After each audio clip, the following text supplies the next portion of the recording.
And welcome back to the Multnomah Athletic Club for the 2009 World Handball Championships, live from Portland, Oregon, the Great Pacific Northwest, alongside Dave Fink. My name is Dave Vincent. It is the men's open finals this morning, Dave. We have Paul Brady, the gunner from Ireland, from Mullahoran, County Cavan, up against the blonde bombshell, Alan Garner from San Antonio, Texas. Alan, what is he going to have to do today in order to defeat the guy that is chasing a three-peat at the World Championships, Paul Brady? Alan's played so well to advance here to the finals. He's beat three legitimate contenders to win this World Championship, starting with the Monument Owen Kennedy in the first round, defeating him in two close 21-17, 21-17 games.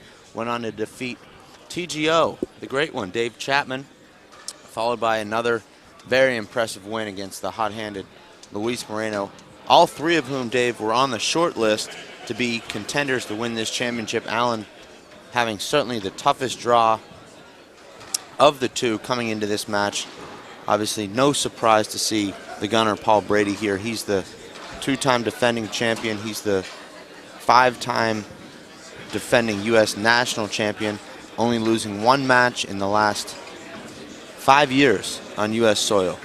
Paul Brady is injured. It's been well publicized. We've seen the press releases. He has a high upper leg strain that leaves a muscle separated from the bone, and when he gets back to Ireland, he is reported to have surgery all lined up on that right upper hamstring and that quadricep area. Have you seen any difference in Paul Brady's game as an injured Paul Brady as opposed to the healthy one that we've seen over the last 5 years? I saw a huge difference between his quarterfinal match against Charlie Shanks and his semifinal match against Emmett. He seemed to be laboring quite a bit in that quarterfinal matchup with his countryman Charlie Shanks. He didn't move side to side all that well. It looked like he was having a hard time bending. Yesterday against Emmett, he looked like the Paul Brady we're accustomed to seeing, quick, moving side to side, moving forward, and getting low for all of his shots. Looks to me today, Dave, just watching these warm-ups here for the last 10 minutes, that Paul looks like the Paul Brady we're used to seeing. Having said that, though, Dave, I think Alan Garner has a very legitimate chance at winning this match today. I think this is an excellent matchup for the blonde bombshell. Paul's going to give Alan opportunities from the backcourt. Paul likes to hit those driving pass shots, gives a lot of players a hard time. Alan likes to shoot from back there with both hands. He's very capable of putting together long runs with those backcourt kills.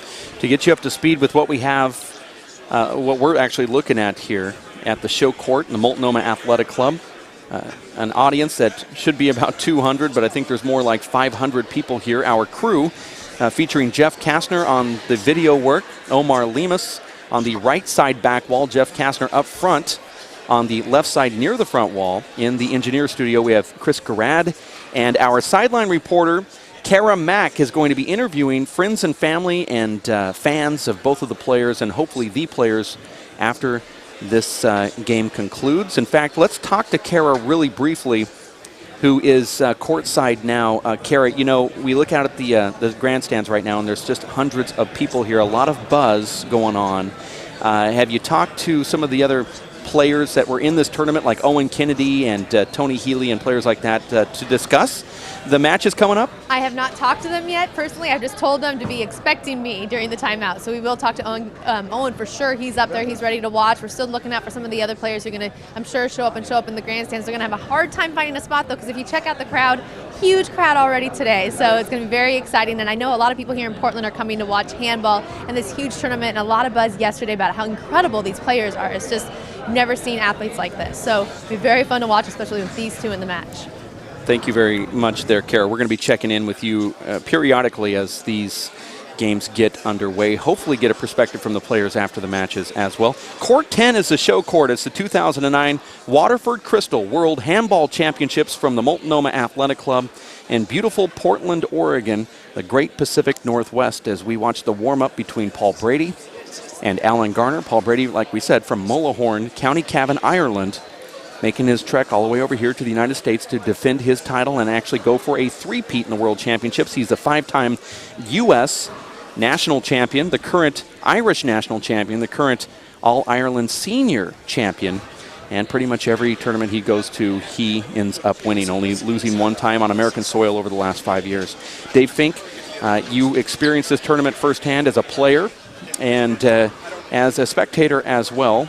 Tell me your impressions on the city of Portland, this whole operation that they have here that the World Handball Council put together, and the fans and all the other players as you in retrospect, look at this tournament.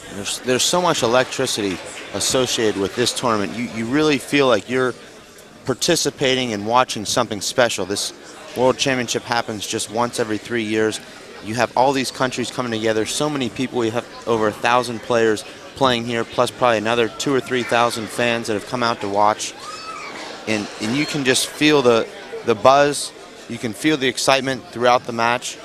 Each match. It's just an experience that you and I will never forget. And also, Dave, all of the people who've traveled thousands of miles to be here will also never forget. This tournament is being streamed live over the internet at WePlayHandball.com from the World Players of Handball. It's sanctioned by the World Handball Council and the United States Handball Association.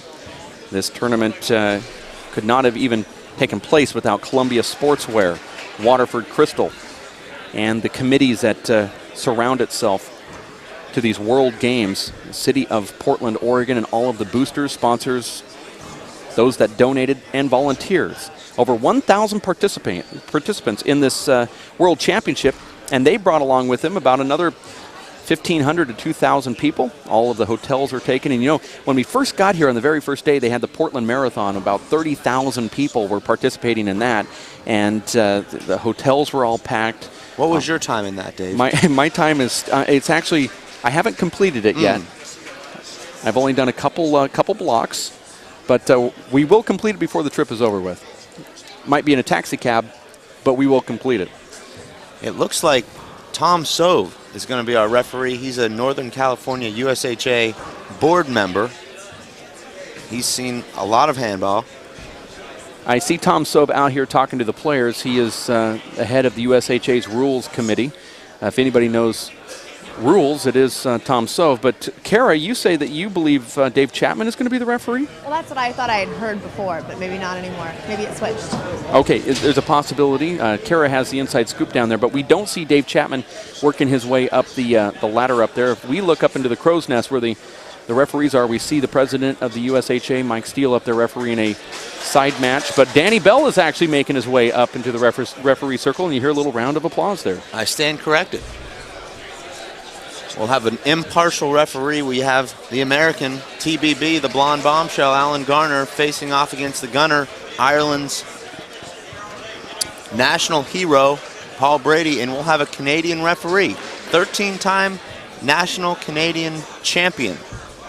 Danny Bell up there in the referee spot, and then also we have a couple line judges down here. Again, it's the 2009 World Handball Championships, live from Portland, Oregon at the Multnomah Athletic Club. Let's go down to Kara really quick. And Kara, give us your impressions, what's going on down there, and if you have anything you'd like to say to the booth up here, just say it. Well, I'm just a little curious about whether or not this injury is real, because we heard from Emmett yesterday that Paul is faking it. That's my question to you, DB. Okay, now I heard that too from Emmett Pashot. Now he's always just saying stuff, Dave. Yesterday Emmett said that he thought it was a hoax. But we certainly see that Paul is limping around out there. We saw some of the earlier rounds. Like you said, round of 8, it was obvious that he was injured. But I think that could have been some frustration on the part of the Rock, Emmett Pashot. Speaking. I definitely think so, too, and I'm wondering what's going to happen next time they play. I definitely want to be there for that one. Well, it can't get any more worse than what happened. Actually, it can. Check out the 2006 Simple Green U.S. Open semifinal, Paul Brady versus Emmett Pashot. That is actually available on the WPH web Dave, store. What did Emmett say after that match? Do you remember that? Well, actually, Emmett proclaiming that he'll get him next time after double-digit loss in both games. Emmett told me next time he's going to show up with his abs all taped up. Proclaiming an injury, too, but we all know this one's for real with Paul. Does he have abs? We're getting ready for this match, though. Danny Bell is making the announcements. Let's listen in.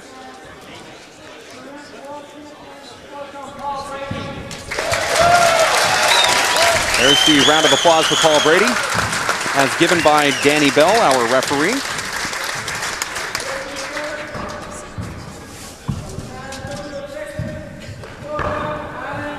And there it is, Alan Garner getting announced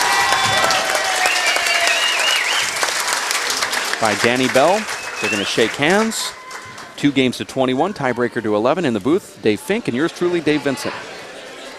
Danny Bell working out the line judges here. In our engineer studio, we have Chris Garrad, Kara Mack, sideline reporter, Jeff Kastner on the camera, as well as Omar Lemus. Hello, Omar. We now have our line judges. Here comes the score, 0 serve 0, and play is officially underway. And there it is. Nice start there for the Gunner. 1 serve, 1 rollout.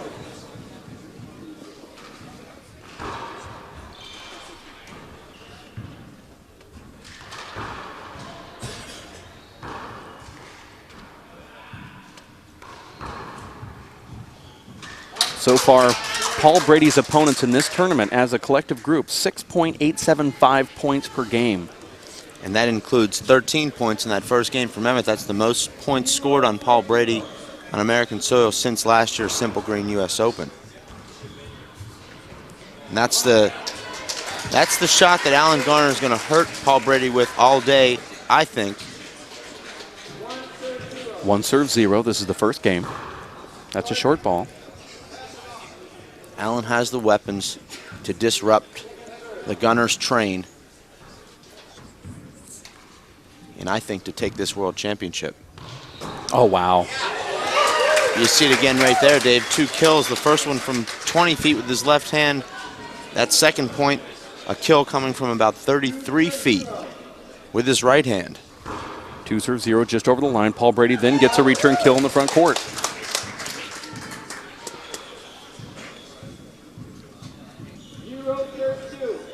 0 serves 2.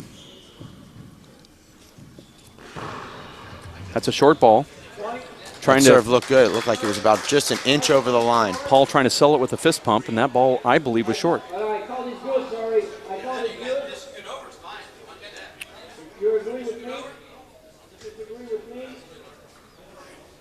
I thought the ball was short. Danny Bell's thinking about it now. He might just replay this. That's a terrible call from that line judge. I thought the ball was good. That ball was short by 2 inches. And I'll tell you why it was short, because Paul Brady closed it out with a fist pump. I think Paul thought he hit a good serve. Paul Brady does not fist pump on good serves. So he stages a fist pump. Your dad wants to become a line judge. Now we're trying to sort this out. Paul's mad. He's actually yelling at Michael Gregan, telling him to become a line judge on the left line there. Michael Gregan looks like he's a rock star. That's the quickest line judge replacement I've ever seen. 3 points into the match. 1 serves 2. I disagree with this call. That was a short ball. I guarantee the next time Paul gets an ace, he's not going to fist pump it. He doesn't even fist pump a kill shot. Alan Garner overhitting that 3-well wrap shot. That wasn't a bad shot. Paul Brady taking care of that shot from 38 feet. Flat kill. 2 serves 2.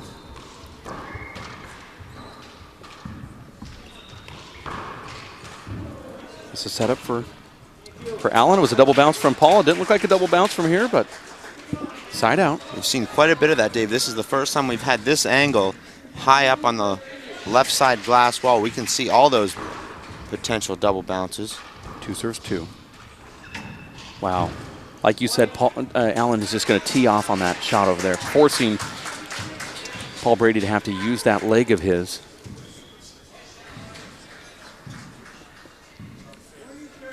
You heard the score, 3 serves 2.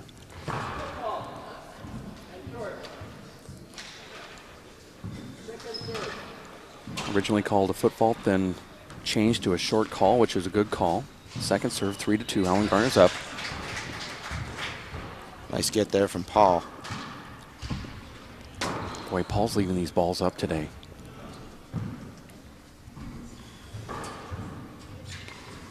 Allen has the tendency to make every shot look like it's up.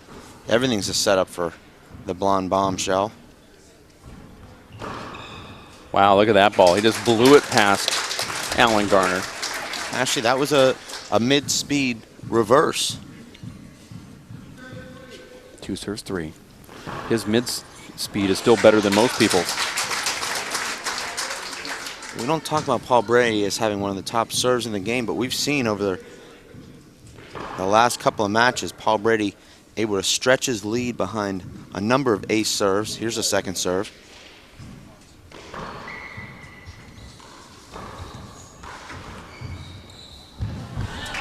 Allen actually taking a bad angle on that shot there, Dave. Paul hitting a wide angle left corner kill. That ball bouncing only once into that left side wall. Allen moving straight to that ball rather than at an angle, 45-degree angle, which would have given him a better opportunity.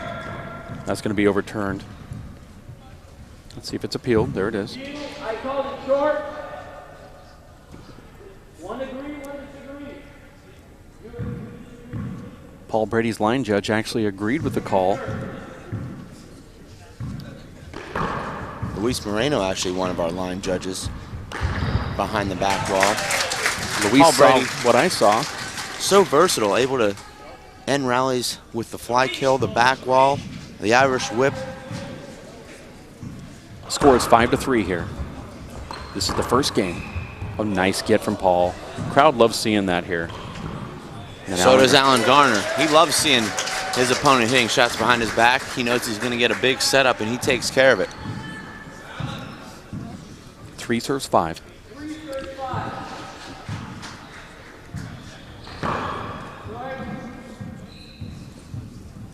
We saw this in the beginning of Allen's match yesterday against Luis. Not really bending his knees on that first serve. Hits a lot of shorts. Allen goes down to one knee there, a la our good friend Nadi Alvarado Jr. Unable to convert that routine setup. Gives Paul the side out. Nadi taking time from the golf course to watch the live webcast this morning. Well, how many times can you shoot 95 before you want to watch some handball? That's a good point. 3 serves 5.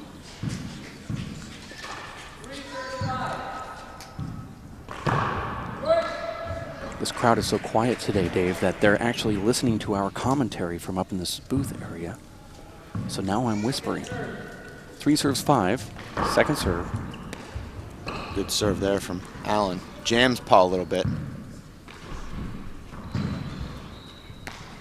I like that shot right there. Paul with a miss hit. Surprised Allen didn't look to shoot that ball.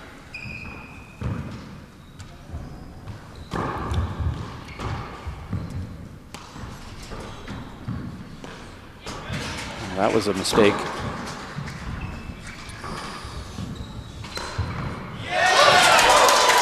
That's that ability of Alan Garner. He's able to stay patient throughout a rally. He worked his way to a nice setup there right around the restraining line. He buries it in that right corner. 4 serves 5.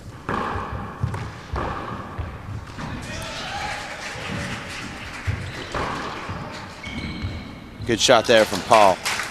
Paul had 3 options there. He could have gone down the right. Looked like he was aiming at that left corner at the last second. Hits that pass with a reverse on it, straightened out.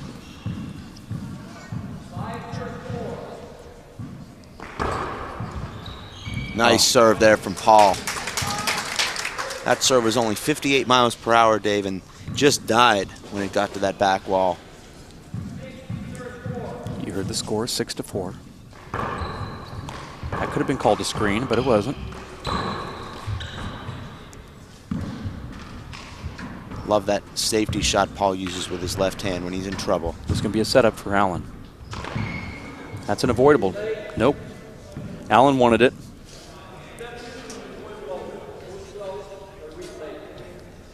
Paul was actually moving at the time that he got hit, and so therefore I believe he moved into the play. Looked like Paul started moving to the right just about a fraction of a second too soon. Very well could have been called an avoidable. He was only a foot in front of Allen there. Paul goes back to that soft reverse down the left. These second serve options don't do these players much justice against Allen because they hit it to his left hand. He's so dangerous. Nice pickup there from Allen. He pushes Paul back. That's a mistake. Allen's in the driver's seat here. Paul can pick that up. Doesn't get to it, though. That's the kind of point Allen wants to play right there. Paul has not been tested yet in this event.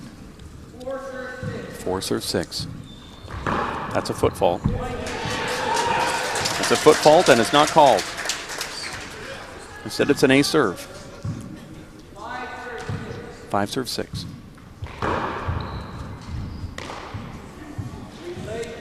That stings, and it will leave a mark.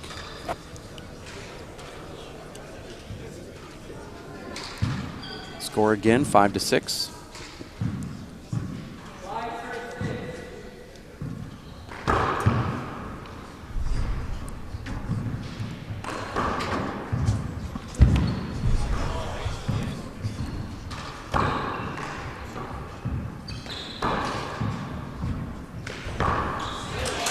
Allen not extending on that right-hand swing. We've seen that 3 or 4 times. Allen not moving his feet, get himself in the right position, and he's losing a lot of his power by short-arming that swing with his right hand. We'll see if he can make that adjustment. He'll need to. First game, 6 serves 5. Paul Brady with the blue shirt, sponsored by the New York Athletic Club. Second serve. Paul not getting any type of offensive opportunity on this Z serve. Let's see if he changes it up here. Allen with a real nice wrap shot there. Wow, nice shot from Paul Brady. Allen actually using that skinny V pass shot there. Paul Brady scoring a point here. It's now 7-5. See him flexing that leg.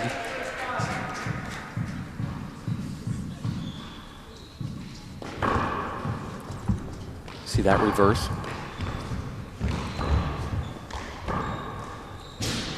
That sounded weird off of Allen's hand. That was towards the top of his hand there. Allen wins the point there with a nice paddle kill. He stays down nicely on that shot.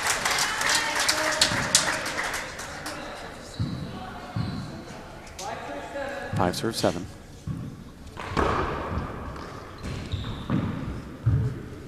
Perfectly placed fist ceiling return there from Paul.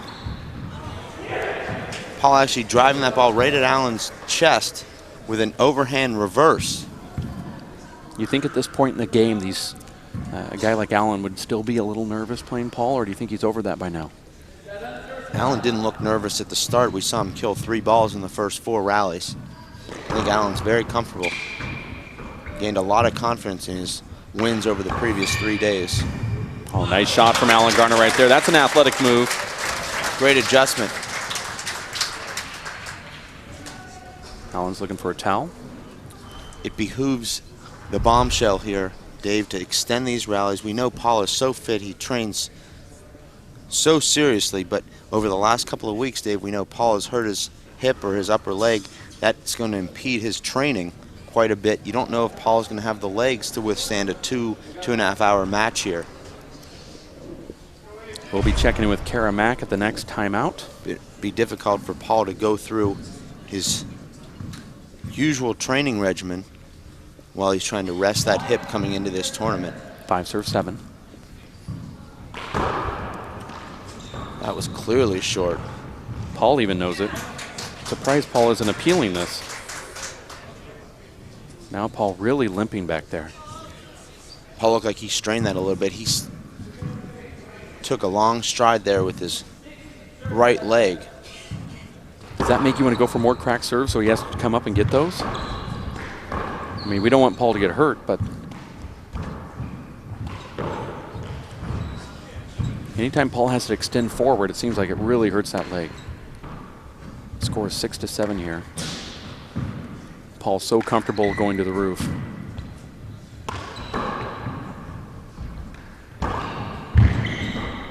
This can be a setter for Paul.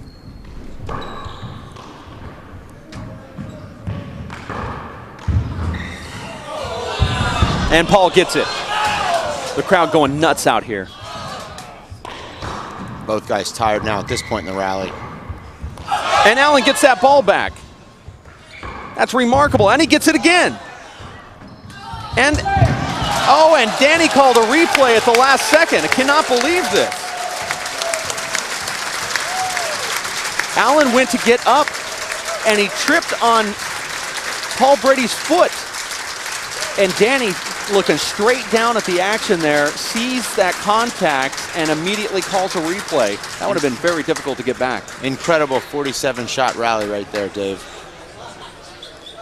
Absolutely stunning out here. The chain of events, I thought that ball was down 3 times, maybe 4.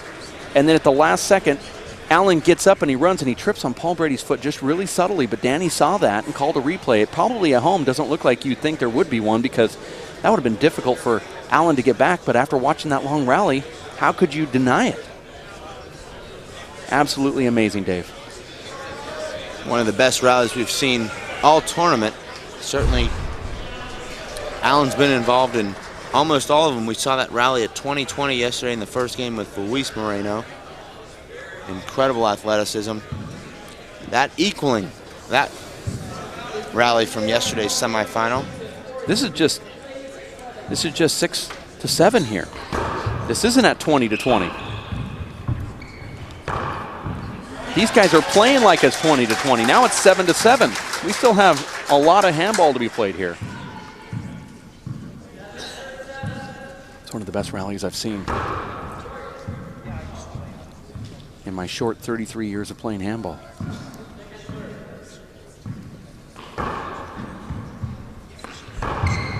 Paul does so well with that shot there. Very difficult. It's a setup for Allen. That's a good break there for Paul. Paul does well to keep that rally alive with that.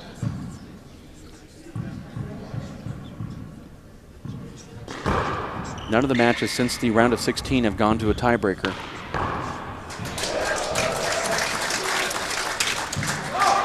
Allen caught a little flat-footed there. That ball popped up. I think he thought it was running straight down that side wall. 8-7. Paul serving extremely well down the left. Look at how he really pushes off that back foot there for that fly kill. Buries it straight off the right side of the front wall. If Paul scores here, you may see a timeout from Allen Garner. 9-7, first game. You have to wonder, Dave, if Allen's just a little bit winded after that long rally at 7-7. You see there putting a pretty routine shot in the ground. He's lost 3 points here very quickly. That ball actually made it. From our angle, Dave. I apologize. Our angle, it looks like it skips, but it actually makes.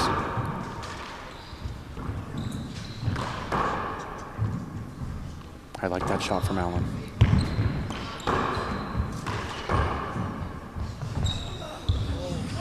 Tremendous shot there from Paul.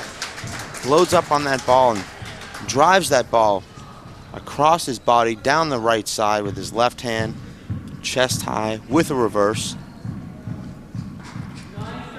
9-7. Not a good serve there. Great get there from Paul. Now here's a setup. I thought that was a miss hit, but the ball didn't do anything for Paul.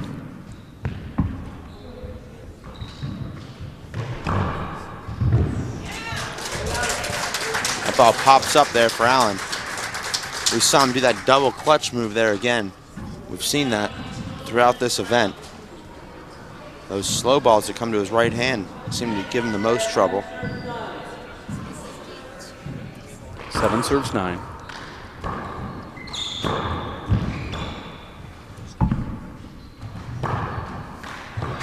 Wow. Disappointing there for Allen. 2 very easy setups. Unable to convert either. Paul re-killing that front wall, back wall kill shot attempt from the bombshell. 9-7.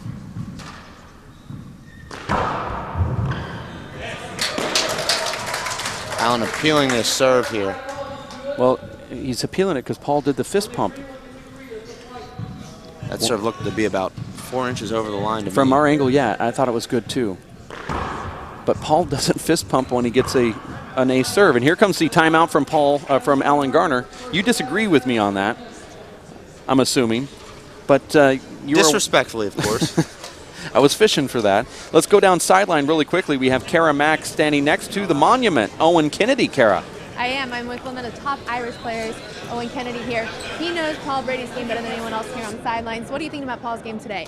I think he's serving particularly well today. I think most of his aces so far, or his points so far, have come from serve, return from Alan, and a quick kill, you know. So he seems to be on form, and that's the remarkable thing I think about today's matches. Both players, there's no sign of nerves at all. They're killing great ball.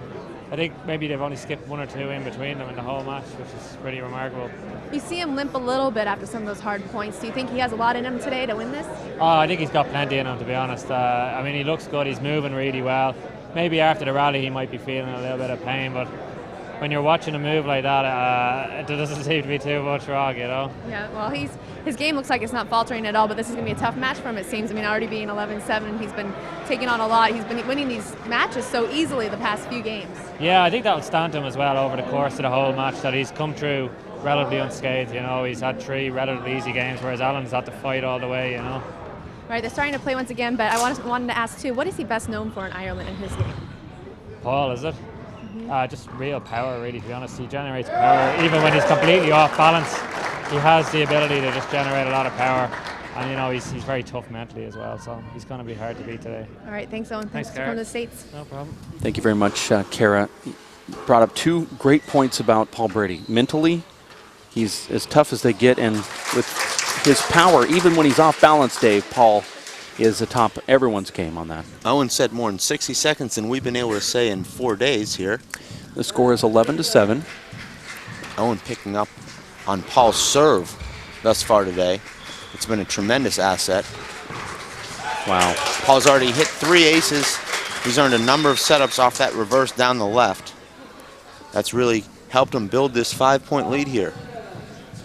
If you're at home watching it, it all begins with that serve.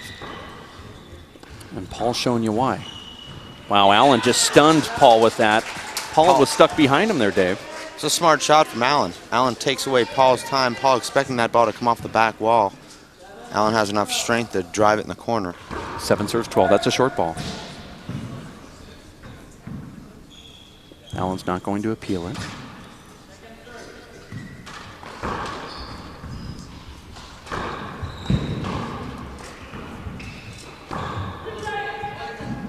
That's a shot that Alan should put away. He left it out. Should slide that wall a little bit more. We heard the bombshell talking after both of those games yesterday with Luis Moreno. He just needs to stay headstrong and mentally tough. That's going to be especially critical here, Dave. He's trailing 12-7. He's played pretty well. He was actually tied with the Gunner at 7. Now Paul's raced to a 5-0 run. Alan's going to need to answer here. 7 serves 12. That's a short ball. Alan hasn't been the same since that big long rally when we were tied at 7. Paul seems to invite that sort of stuff.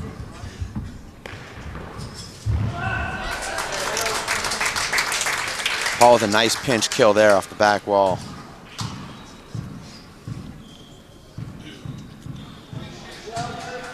Serve 7, first game, going to 21. That could be appealed. Alan thought that was short. I called it good. You agree? Look at now, Alan is really not happy with the line judge That looked there. to be short by 6 inches.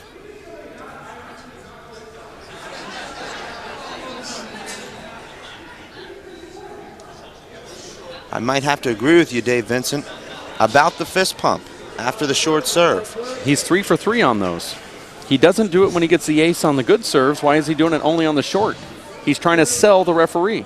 Alan not even really playing that ball because it was so far short. That should be a lesson to Alan.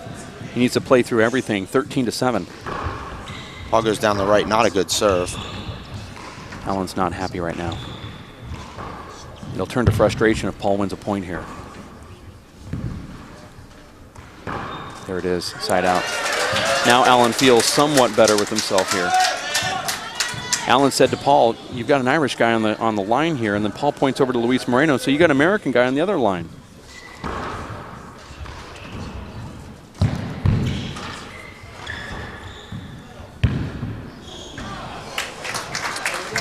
Paul hitting 2 consecutive shots in that left corner. The first one, Allen actually a little bit late reacting to. He lost it in that side wall. 13 serve 7. Wow, those serves are so good from Paul Brady. It's really his serve that's setting this up. 14-7 now. Once tied at 7, Paul on a 7-0 run. Short ball. You're watching the Waterford Crystal 2009 World Handball Championships from the Multnomah Athletic Club in Portland, Oregon, sanctioned by the World Handball Council. First game.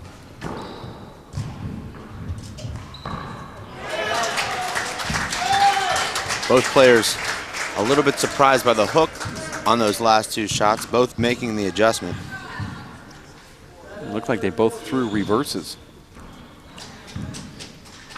This is the first game. Alan Garner looks like for the first time that he's tired. He's been a workhorse this whole tournament.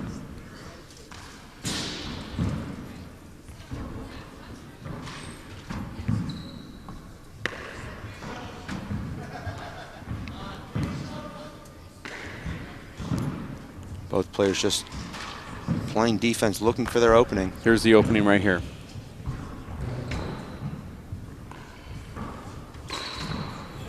It seems so automatic for Allen with that shot. That's the first time he scored in quite some time. Now 8-14. Well played point there for the bombshell.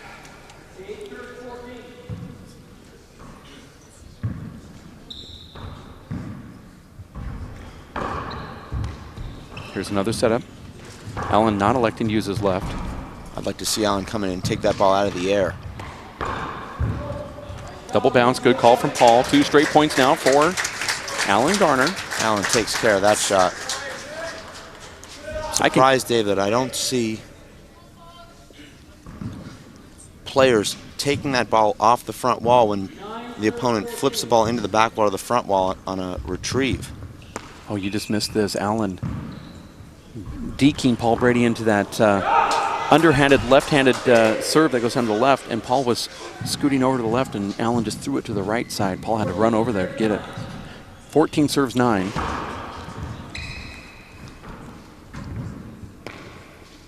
I know that there's something up with that, pumping the fist on that short call. That's a nice shot from Alan Garner, because every time I make a mistake in the webcast booth, I do a fist pump up here, so try to cover it up. I wondered why you fist pump 30 to 40 times per game. It's actually 40% of the time. 9-14, first game, 2 games to 21, tiebreaker to 11.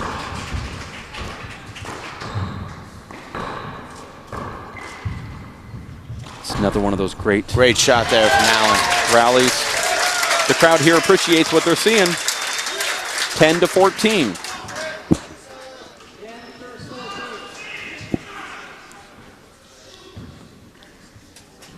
Allen likes what he sees with that return from Paul Brady.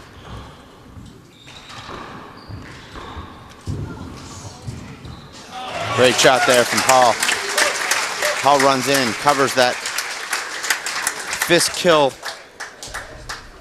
from Alan Garner. It's an absolute full package Paul Brady has. He can go up to the roof, but up front in that foot fault line area toward the front wall, you'd have to say that Paul Brady's right up there, either the best in the world or number 2. And now we're going to have a glove change, 2-minute timeout. Let's quickly go down to Kara Mack, who's with the father of Alan Garner. Kara? I am. I'm with Jim Garner. How were Alan's nerves last night coming in the biggest match of his life? I don't have a clue. I didn't talk to him. Went to bed early? He stayed somewhere else. I don't know what he did. My wife and I went somewhere else, so I don't know. How exciting is this for you as a dad? Great. I bet you're on here on the sidelines. Pretty nerve-wracking, though. You're showing a lot of nerves yourself. No, I'm not. I feel great. Alan's going to win it. How do you feel about his game right now? What do you think he's doing well? I think he's shooting the ball. I think he needs a little more focus, and I think he'll be okay. How do you feel with the sidelines here? A lot of them cheering on the American, cheering on your son, not really even knowing him, but really on his side. I love it. I mean, I think playing Paul Brady is a great honor, truly. I mean, he's such a great player, and Alan's going to have to play great. So how did Alan get into handball? What's his story? I used to drag them to tournaments, and they just started playing, and I have 3 sons, and they all love the game. So Alan probably more than the others, but we played when they were little until they could beat me, and then I quit playing them. When do you think he realized his potential to be able to travel these tournaments and be the world's best? About age 15. Quite a while that he's been working at He's it. a good athlete. Yeah, he's if he'd have been more dedicated, I think he'd have done well. But I'm real proud of him. He loves the game of handball, and I think that's what's nice. This is fun, but I'm glad that he loves the game, and I hope he plays it all his life. And he has kids that play it. Watching all these players all week long, what do you think is the key to beating Paul Brady today? Keep moving him around, keep him out of the front, because when he's like David Chapman. When he's up front, nobody's going to beat him. I don't care who they are. I mean, when they're up front, they don't miss. Oh, come on. You think one person can beat him. Who is that? Oh, Alan Garner, you bet, today. All right. Thank you so much, Jim. Back to you guys. Actually, Paul Brady's game, he's so good up front, so good in the back, so good on the side, so good in the middle. Doesn't Actually, really matter. the highlight of Alan's dad's day, Jim and Alan's mom, hid behind a pole on my way to the club this morning and jumped out and surprised me. You've never seen 2 happier people in your life. Well, that 2-minute glove change timeout has concluded. Now we're going to get back into play. Paul Brady serving at 14-10. It's the Waterford Crystal 2009 World Handball Championships from the Multnomah Athletic Club in Portland, Oregon. Here's the serve from Paul Brady. As the crowd hushes. Here's a setup. Paul pounces on it. Alan a little bit flat-footed there. You take that 2 to 3 minute timeout and you come back in. It takes a couple of points to get those legs moving again. Alan can't afford to give away 2 or 3 points here, trailing 15-10.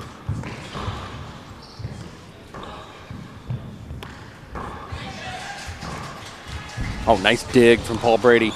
And then Alan Garner just gets down on one knee and smacks that to the front wall. Alan hit 3 perfect shots in a row. Paul digging out the first 2. Alan stays so low on that fly kill with his right hand there from the server's box and kills it an inch high. Jim Garner said in that timeout that to beat Paul, you have to move him around the court, but that actually makes Paul look like he's a little bit better. I mean, start moving Paul around and gives him more opportunities. He doesn't seem to be missing anything.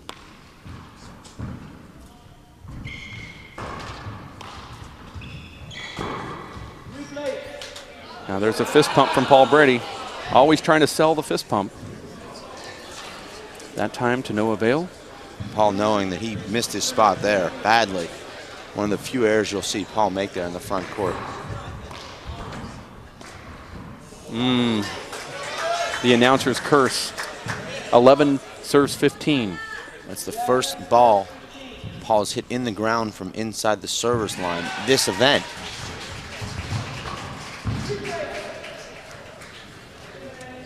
Danny Bell calling quick replays here.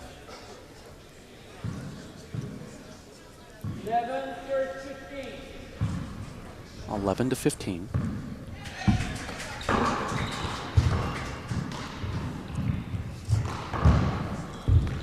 Wow, look at that dig from Paul Brady. But he could not catch up to that one.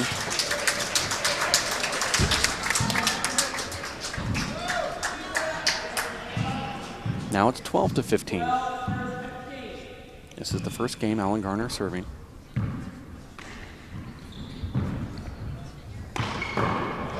Amazing shot from Alan Garner. That 2-minute glove change did him some good. 13-15.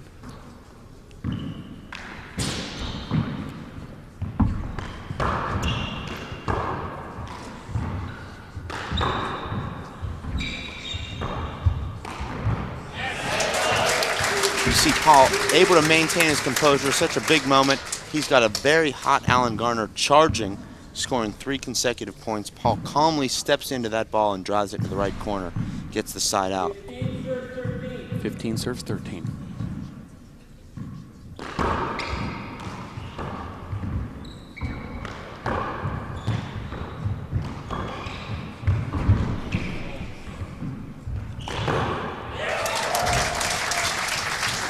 Paul just puts that ball away dead center. Great shot there from Paul. Looked like he was going to hit a pass there. Allen back on his heels just a little bit. Paul able to take enough off that ball and just bury it. 16 serves 13. There's that sixth ace Paul Brady's hit this game. None of them have been cracked serves, Dave Vincent. All reverses down the left. 17 serves 13.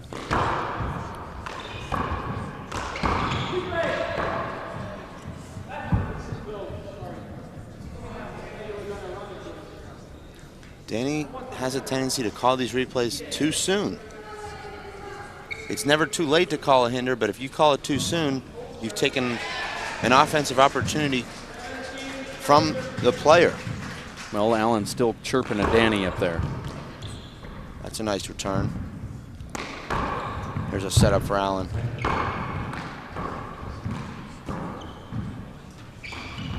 Wow, that was a huge miss hit from Paul Brady, and Allen knows it too. That was a free point for Paul Brady. This should be 18 to 13. 13 to 17. Allen behind by 4. For most people, this would just be a moral victory to have 13 points against Paul Brady. This is the Paul most with his points. Third hand air in the last 5 rallies, all coming from win side of the service line. Shocking. 14 points for Alan Garner. It's the most points scored against Paul Brady this whole tournament. This game isn't over.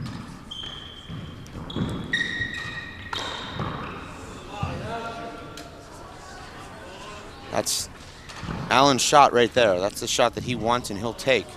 He'll take that shot at 10-10 in the tiebreaker. Didn't look like Allen bent down for that shot either. He's really flat-footed. Wrist. Allen called a wrist on that, and now we take a quick timeout. You're watching the 2009 Waterford Crystal World Handball Championships live from the Multnomah Athletic Club in Portland, Oregon, sanctioned by the World Handball Council, the United States Handball Association, streaming live over your computer at WePlayHandball.com by the World Players of Handball. Do get your USHA membership. Become a member of that organization by going to their web store. You're on the internet now. Just go to the web store and click the membership tab and join the USHA. In the meantime, let's go over to Emmett Peixote and Kara Mack, who has him courtside. Kara?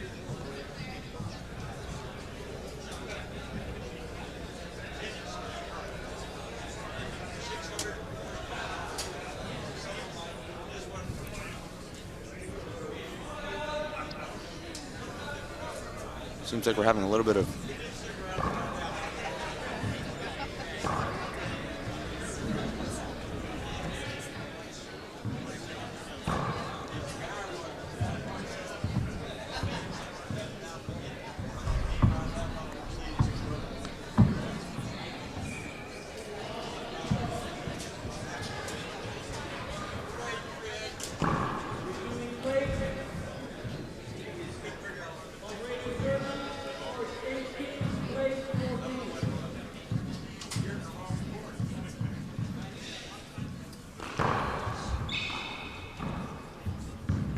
Thank you very much, Kara.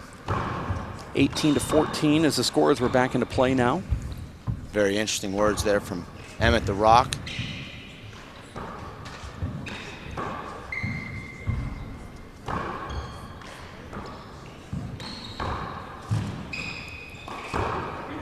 Wow, Allen had an opportunity there. He had Paul pinned, did not hit that ball down that left wall. What happens when you're a player and you have that lane and you just can't execute? Is it because of your legs or is it just in your head? Looked like he rushed that shot a little bit. Also hit that with an overhand fist. Not sure if he had the control. There's another ace from Paul Brady. That's ace number 7. Score here, 19 to 14. Paul's aces are double bouncing before the back wall. If you can do that at home, next time you go play, you're going to have a huge advantage.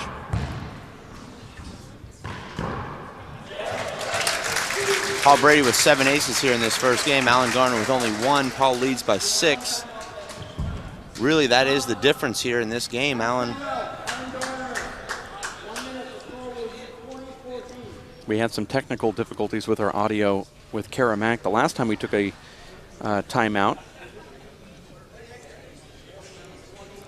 We're going to go ahead and we're not going to go back down to her at this moment. We'll stay up here. It's the 2009 Waterford Crystal World Handball Championships, Portland, Oregon, brought to you by Columbia Sportswear, as well as Waterford Crystal, the World Handball Council, the United States Handball Association. Like we said earlier, do become a member of the USHA by joining on their web store. If you like this live feed streaming live over the internet, go to weplayhandball.com. There's a website called wphpass.com and become a member of the All Access Pass, so you can watch free live webcasting by joining the WPH. Certainly, though, get your USHA membership, and if the World Handball Council has a membership, join them, because the 3 organizations bringing you the live feed try to support those that giving you this live coverage from the Multnomah Athletic Club. We're back into play. Paul Brady serving at 20. 20 serves 14. This is game point versus Alan Garner. That's a crack, and he gets it. There's ace number 8 for Paul Brady. Closes out that first game. Frustrating there for Alan Garner. He played toe-to-toe with Paul Brady for much of that game. Comes up on the wrong end of a 21-14 first game loss. Let's go down to Kara Mack, who is courtside at the moment. Kara, what do you see?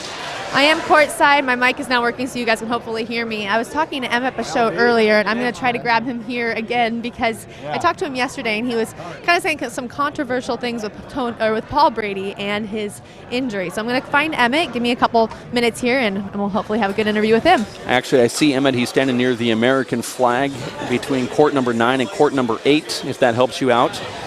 We are, though, at court number 10. It's the show court. The Multnomah Athletic Club up in the Crow's Nest alongside Dave Fink. My name is Dave Vincent. Jeff Kastner on the cameras. Omar Lemus as well, operating the one on the back right side corner that you see through your computer. And Chris Garrad, who is in the engineer's booth. Gene Cosimoto doing the statistician work. We appreciate what she is doing. In the meantime, let's go back down to you, Kara, who seems to be a microphone hog today with Emmett Bachot. I'm with Emmett Bachot, who did lose to Paul Brady yesterday in the semifinals and said some very controversial things yesterday. You're repeating them today. You think this injury is a fake? Yes, absolutely. Why do you think it's a fake? Because it helps him, kind of play it off, and it made me think about his injury nonstop when I was playing him. So I think that's what he wants to happen. He wants to get in the players' heads. What do you notice about his game that would enable him to carry on this fake, the limp and everything? What do I notice about it that is making him... You don't think that he's, actually... Oh, no, he's just limping to make him, oh, yeah, he's injured type of thing. Do you notice any difference in his game and the way he's playing? No, I don't. So playing him yesterday and Alan now playing him today, what do you think Alan needs to do in order to beat him? I think he just needs to keep shooting. He seems to be... When he's shooting, Paul's making mistakes. He's running up and rushing the shots, and I think that's to his advantage, to Alan's advantage. And you played Paul quite a few times. This is Alan's first time, I believe. So any other advice that you would have for him? Well, I've never been successful against Paul, so I think Alan has to figure it out for himself. Which might actually be a good thing for Paul, because he's never played. Alan doesn't quite know how to play him either. Yeah, it's true. What do you notice the difference between Irish handball players and American handball players and Canadians? The Irish handball players have an Irish whip, and they've also developed an American style. They seem to be more mentally headstrong as well, and they don't let nerves get to them. Tell me about this Irish whip. Why can't you have an Irish whip? I didn't grow up with it. It's something you got to grow up with and learn. That's right, yeah. All right, thank you so much, Emmett. Sure. Well, Emmett's saying some controversial words right there, and of course those words coming from Emmett himself and not necessarily from the booth up here, as we try to give you the analysis of what we see on the court. Unfortunate, Paul Brady's such a classy gentleman, such a great champion. Paul Brady's proven he doesn't need any kind of edge to beat anyone. He left everyone in the 2009 U.S. Nationals under 7 points a game with no injury. He doesn't need any sort of advantage or any sort of mental edge. Paul Brady's been hurt for a couple of weeks. He has certainly no reason to lie about that. And you noticed Emmett getting real quiet as he started talking about Paul Brady's injury as Paul was walking past Emmett. Then after Paul was out of earshot range, Emmett became very vocal about that alleged fake injury. Well, that's Emmett very resentful, but possibly a little bit spiteful about his string of losses against Paul Brady. Looks to take it out with words. A little bit unprofessional. I would say that those that were standing around listening to that interview were just shaking their head, as were some of us up here. Emmett Pachot certainly has his opinion. That's fine. We have ours too. Paul Brady is the victor in the first game, 21-14. Game number 2 is coming up in just a few minutes. You're watching the Waterford Crystal 2009 World Handball Championships, Multnomah Athletic Club in Portland, Oregon. Alongside Dave Fink, my name is Dave Vincent, Jeff Kastner. Operating the camera over there on the left-hand side toward the front wall, and then Omar Lemus on the back right side in the engineer's booth. Chris Garrad and Kara Mack down on the floor. She is operating what we would call gallery duty, sideline reporting, as we make way for game number 2. About a minute to go before the players have to jump back in to the handball court. What is Alan Garner going to have to do here, Dave, in order to nab Paul Brady in this next game? Alan Garner played with Paul very well in the first part of that first game. Actually had the score tied at 7. Paul made a big run there, took a 12-7 lead, and maintained that advantage throughout the rest of the game. Alan needs to find a way to find his run to establish a lead. We'll see if Paul's able to be as effective and as sharp playing from behind. We know, Dave, it's certainly much more difficult to play with a deficit than it is with the lead. If Alan can find a serve that's going to earn him some setups and take care of those opportunities, he could build a lead here early in the second game, put some pressure on Paul, and I think we could very likely see a tiebreaker. There was a long rally at 7-7 in that first game. After that long rally, Paul Brady went on to score 14 and Allen just 7 points. Do you think conditioning at this point or the tougher round that Alan Garner had plays parts into what could be his destiny here in game number 2 and the match? I think a lot of that had to do with experience. Paul sensing the opportunity there. He sensed Allen a little bit winded. Maybe Allen should have taken a timeout there at 7-7 or 9-7. Paul able to find just that extra gear there to separate himself from Allen, and from there able to just coast to the victory. Certainly helped by that great serve he's got going down the left. Allen has had very little success with any of the serves he's tried. We'll see if he goes to a different serve, if he's able to execute a little bit of a better power serve down the right side. That was the only ace that Allen registered there in that first game, was down the right. Game number 2 now about to start. Here's the call. 0 serve 0. Paul Brady, sponsored by the New York Athletic Club. Not a good start there for Allen. There's a fist pump there from Paul Brady. I did not see a short serve or a screen of any kind. Just for the record. That is short. Paul does do a fist pump on that. That was short, though.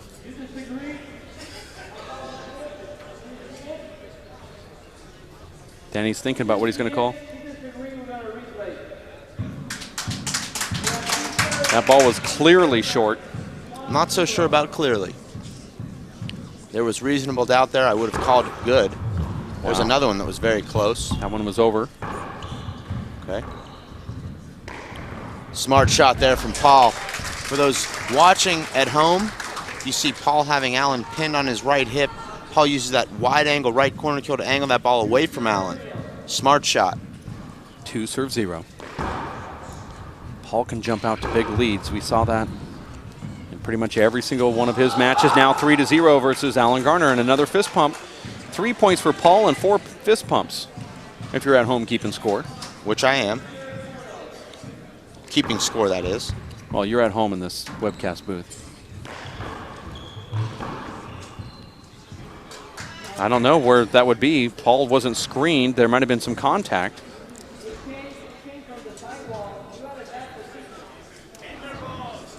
Paul's saying that Allen was directly in front of him.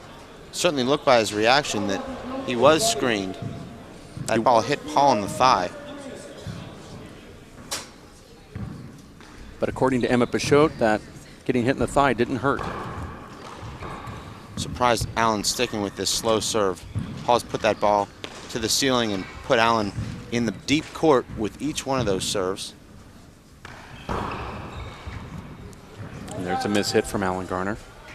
We saw this yesterday, Dave, with Paul's match against Emmett. Emmett only scoring points on a serve and shoot style of game. I'd like to see Allen go to a hard serve, try and get some setups and win some free points, some quick points. Now Paul quickly off to a 4-0 lead. Well, it's hard for Allen to go to that serve if he can't get in the service box. 4-0, second game.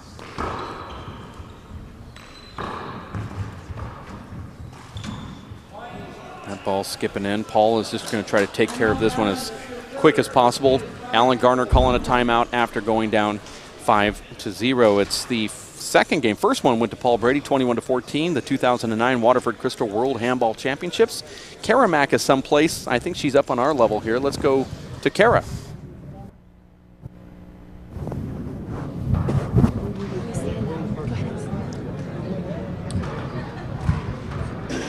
I'm up here with Kit Finnegan, who knows Paul's game very well. You have a club that Paul actually plays at. Talk about his game and his commitment to it. Unbelievable. In one word, that's how I would describe his commitment to the game. His preparation is something. He brought the whole preparation of his game and the game of handball to a new level back home in Ireland. What is the world's best? What's his training schedule like? Equal to another man's week's work. He puts in so much effort. He does it all on his own. He does a lot of gym work, a lot of practice on the court on his own. How does it feel to be here supporting him today at the Best of the World match? Well, it's the place to be. Well, thank you so much. Okay, thank you. Have fun watching. Thank you. That's Kit Finnegan, who is the manager of the Kingspan in Kingscourt, County Cavan, Ireland. Father of Mike Finnegan, who is the doubles partner of Paul Brady. And there's a nice shot right there from Allen Garner. Very insightful interview there from Kip. Always great to listen to what a great athlete goes through to become the champion he is. Kit Finnegan.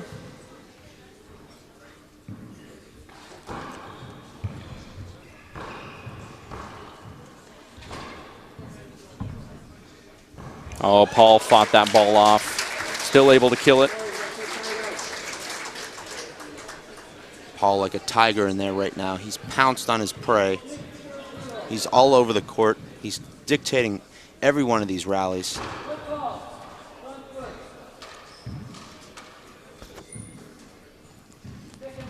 There was a foot fault called there. Paul Brady dives in and gets that ball. Very few players pick up that Allen Garner kill in the left corner, if any. Paul Brady not only picks it up, he comes back to win the point. Paul Brady's running away with this second game. This is the Men's Open Finals. Waterford Crystal World Handball Championship, 7-0. As a player, do you sometimes say, I could be in there playing right now and doing a better job? Do you ever say that, Dave? Not out loud. I think Allen has had a great tournament. Unfortunately, right now, he's hit a real bad rut. He's made a number of errors here early in this second game. Now call it his second timeout. This is the thing, Dave, when you play against Paul Brady, you don't have that luxury of making a mistake or two and having him give you a mistake as well. Paul Brady won the first game 21-14, and now he is up this one 9-0 in search of his third straight World Handball Championship. You're watching the 2009 Waterford Crystal World Handball Championships, Portland, Oregon, the Great Pacific Northwest, Multnomah Athletic Club. Paul Brady wearing the red shirt. See him pumping himself up in the court right there. He's really motivated at this moment. He wants to close Allen Garner out. He wants to put the lid on the mason jar and seal it tight. Right now, 9-0 score.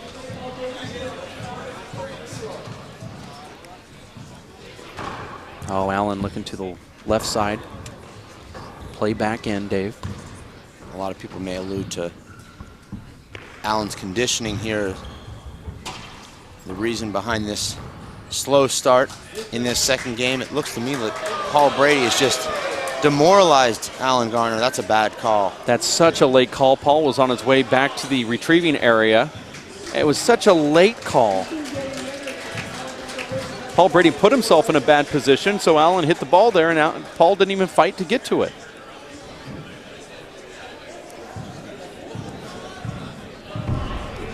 Very bad call there. It was so late. The crowd buzzing out here now. 9-0 is the score.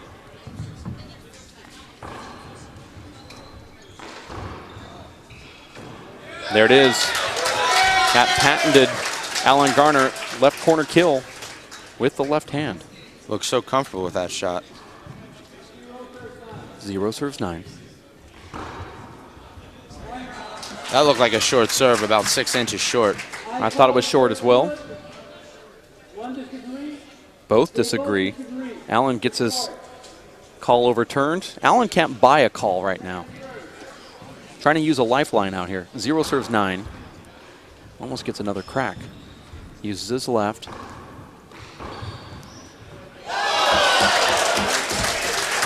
Allen gets off the schneid with a quick wrist snapshot kill in the front corner. Actually, dead center, not front corner. Surprised you didn't correct me on that, Dave. Hopefully for the gallery and the Garner faithful, that snap kill in the off the middle of the front wall can spur the bombshell here to a nice run. That could be appealed, and probably will be. Clearly depending. short. I'm surprised referee's not seeing those. I saw both of the line judges looking at each other, giving hand signals, as if to say Luis Moreno and Michael Gregan are line judges, and they're both giving signals to each other like, do you see that as short or good? Would have been interesting had Danny called an avoidable there. Paul could have actually appealed that serve, and it would have been a second serve. Possibly could have been a second serve, depending on which way those line judges were talking when they're giving the thumbs down sign. And that ball hit Paul again. That ball actually hit the ground first. Allen's technique so much better with his left hand off the back wall than with his right. Lets the ball drop quite a bit more with his left hand. Paul thought about pouncing on that. This can be an opportunity for Allen, but he doesn't kill it. He goes in there with the fist and gets it. Looks like Superman diving for that ball there. Allen likes to dive and use his fist. 2 serves 9. There's no question there.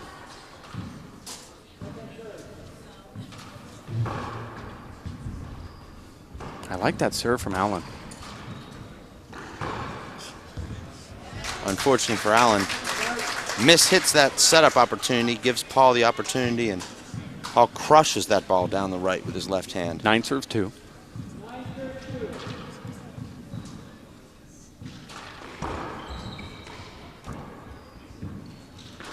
Paul lost the range a little bit on his serve down the left. Wow. Alan Garner just has that shot down. 2 serves 9. That's a foot fault, not called. We have such a great angle of these foot faults here.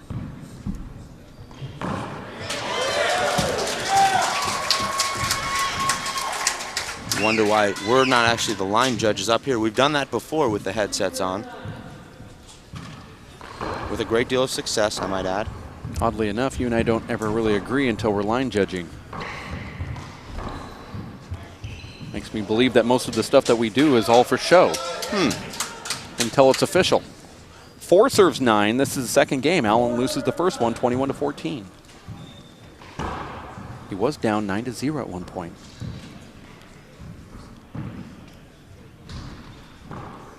Make that 5-0, and Paul's going to call a quick timeout. You're watching the 2009 Waterford Crystal World Handball Championships live from the Multnomah Athletic Club. Let's go down to Kara Mack, who has one of the greatest women's handball players of all time, Lisa Fraser-Gilmore from Winnipeg, Manitoba, Canada. Kara? That's right, one of the top women players here. She's watching Brady and Garner. What do you find most impressive about each of their games? Well, just their power, the sound. We were talking about the sound that Brady hits the ball and just how hard it sounds when he's hit the ball. And just their mobility, their agility, being able to pick up everything and just finish the shots. Dave and Dave are talking up there, like saying, players might look in there and say that they could take on these guys, but if you were out there with them, what would it feel like to be having these guys hit against you? Oh my God, no thanks. I didn't feel like I'd need a helmet out there, but they'd probably be a lot of fun to play with. So maybe one day in some mixed doubles or something, that'd be great. What's the difference between a women's game and a men's game? Well, clearly we don't have the same speed and power and agility and quickness as they do, but I mean, we make up for it, and we tend to play a lot more wraps, a lot more ceiling balls, lobs. We still have our moments though of rolling it out from all over. You all respect Lisa as a great handball player. I respect her as a great mom because I have twins. You have 2 sets of twins. How do you balance all of it? Well, it takes a little bit of planning, but it's important that I still play and stay in shape, and the kids are better for it, and there's 4 of them, 2 10-year-olds, 2 5-year-olds, and they're doing great. How are they? Are they handball players themselves? I have one so far, one of my 10-year-olds. We'll see with the little boys, see what happens. Can they beat you yet? Not yet. Thank goodness. That's coming. Thank you so much. Thank you guys. Paul appealing that serve, saying that ball slid on the floor. Allen gives it to him. Very surprised there. Alan Garner is amazing when it comes to those appeals like that. Michael Gregan actually said that he didn't see it, so Allen would have got a free point. The problem with that, Dave, is if Paul's not overturning the bad calls and Allen's overturning it for Paul, it really works to Allen's disadvantage. We saw Paul could have easily overturned that hinder call when Allen killed that ball in the right corner. He didn't. Then you see Allen turn around and give Paul that call on an ace serve. Well, we've seen 3 short balls that Paul knew that were short, and he wasn't going to give those to Allen either. I'm not saying that Paul's dirty by any means, but it's just certainly not equal. It's not Paul's responsibility. There's linesmen. There's an official, a referee. 10 serves 5. Should be 6-9.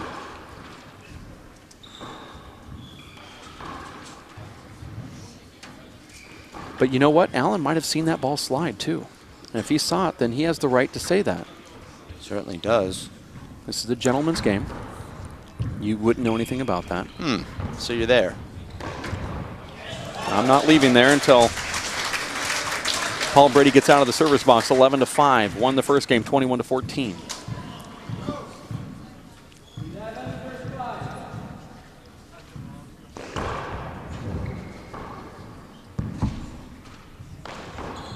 Paul's a little bit of a miss hit there. That was a double bounce. It's side out. I'm no longer there, just for the record. 5 serves 11. Allen finds himself again down by 6 points. 2009 Waterford Crystal World Handball Championships. 5 serves 11. There's an ace from Allen Garner. Beautiful serve, catches that crack. 6 serves 11. Here's a setup for Allen. Thought about pouncing in on it. That's the ball I'd like to see Allen run in and take out of the air. I agree. Let's Paul right back in the rally.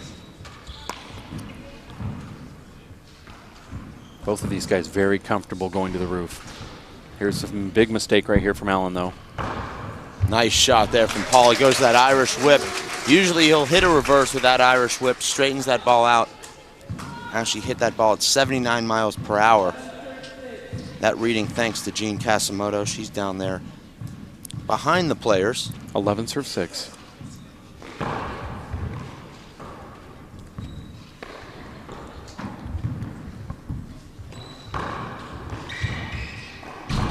That's a punch fist fly kill. That was overhit by the bombshell. That ball comes off the middle of the back wall. Paul takes care of it. 12-6. Second game.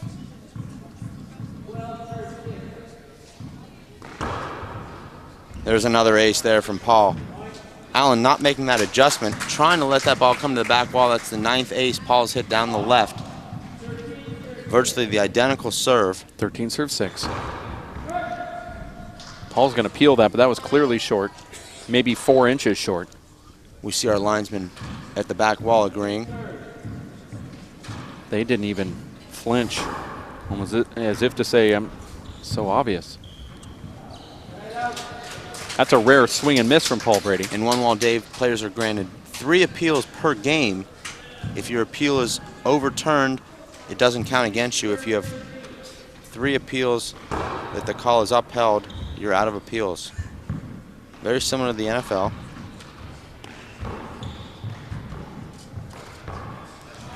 Paul with a nice anticipation there. Miss-hit that just a little bit, but he hit it where he was aiming. Straight down the right wall. 13 to 6. Allen's going through a little lull right now.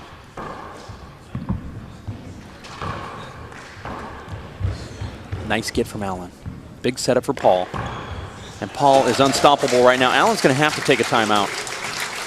There's just no way he can continue with this pace. And there it is, calling a timeout.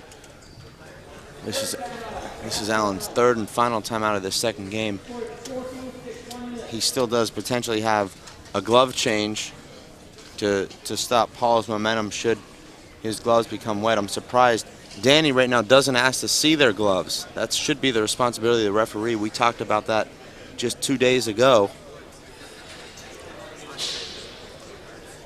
Well, Danny's looking down there. He's actually wiping off the ball. Paul Brady threw it up to him after this timeout call. You're watching the 2009 Waterford Crystal World Handball Championships from the Multnomah Athletic Club, Portland, Oregon.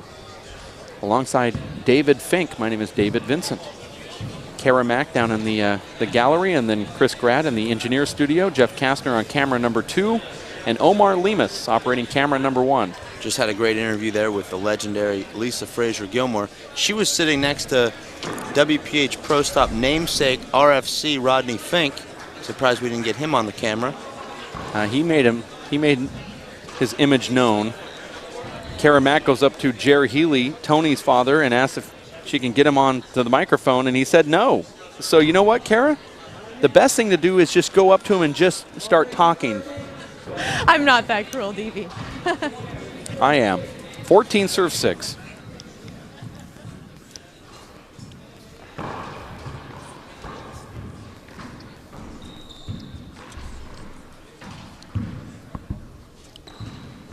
That's another rare miss hit from Paul Brady. Paul Brady wearing that Tiger Woods red jersey here for the final. He started with the blue, but he likes to close out with the red, and that's a nice shot from Alan Garner. That timeout serving Allen well. Paul mishitting that ball at 14 to 6. Allen comes in, gets a quick point.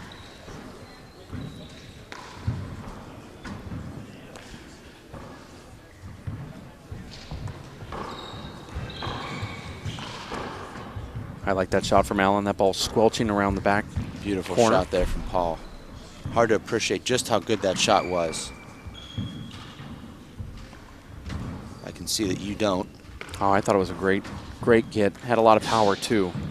The fact that he was able to even get a hand on it was good enough, but he put it in a perfect spot.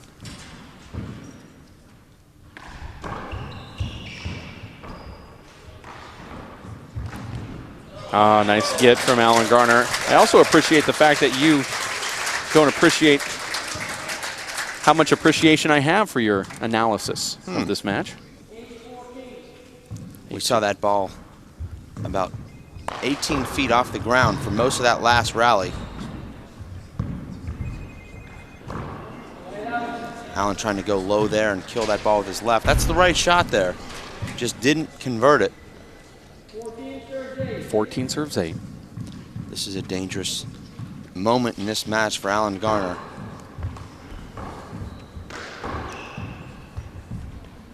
Paul Brady leading now 15 to 8. Allen has no way to stop Paul's momentum. He's called all 3 of his timeouts. Paul could easily run off 6 points here and retain his world championship. That's a short ball. Paul's going to peel, but it was short. Also sounds like that ball's about ready to break, Dave. Not so sure how you can know that, but I've heard you say it a lot.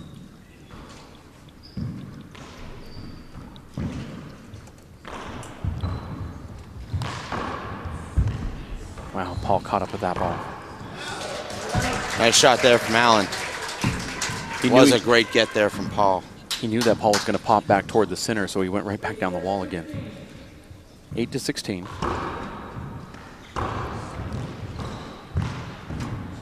It almost looked like a throw. Interesting, Danny calls a point there. Paul with not much of a play on that ball, but certainly a lot more than that hinder we saw called just 8 points ago. 9 serves, 15. That's going to make it. Great shot there from the bombshell. Perfect serve and a great, beautiful flat kill. 10 serves 15. Looked like a foot fault there. Looked like he telegraphed it too, and he might just get this. Is Allen saying that actually hit his body? He said it was a wrist ball. Okay. Allen might be one of the nicest players on the planet. 15 serves 10. Here's a setup. Beautiful point there. Paul diving in. Looked like he had the re-kill. Allen closed on that ball. Paddled it straight back down the left. 10 serves 15. That's going to be appealed. That ball looked like it caught the middle of the line. I think Allen knows it. Allen's so nice he doesn't even question.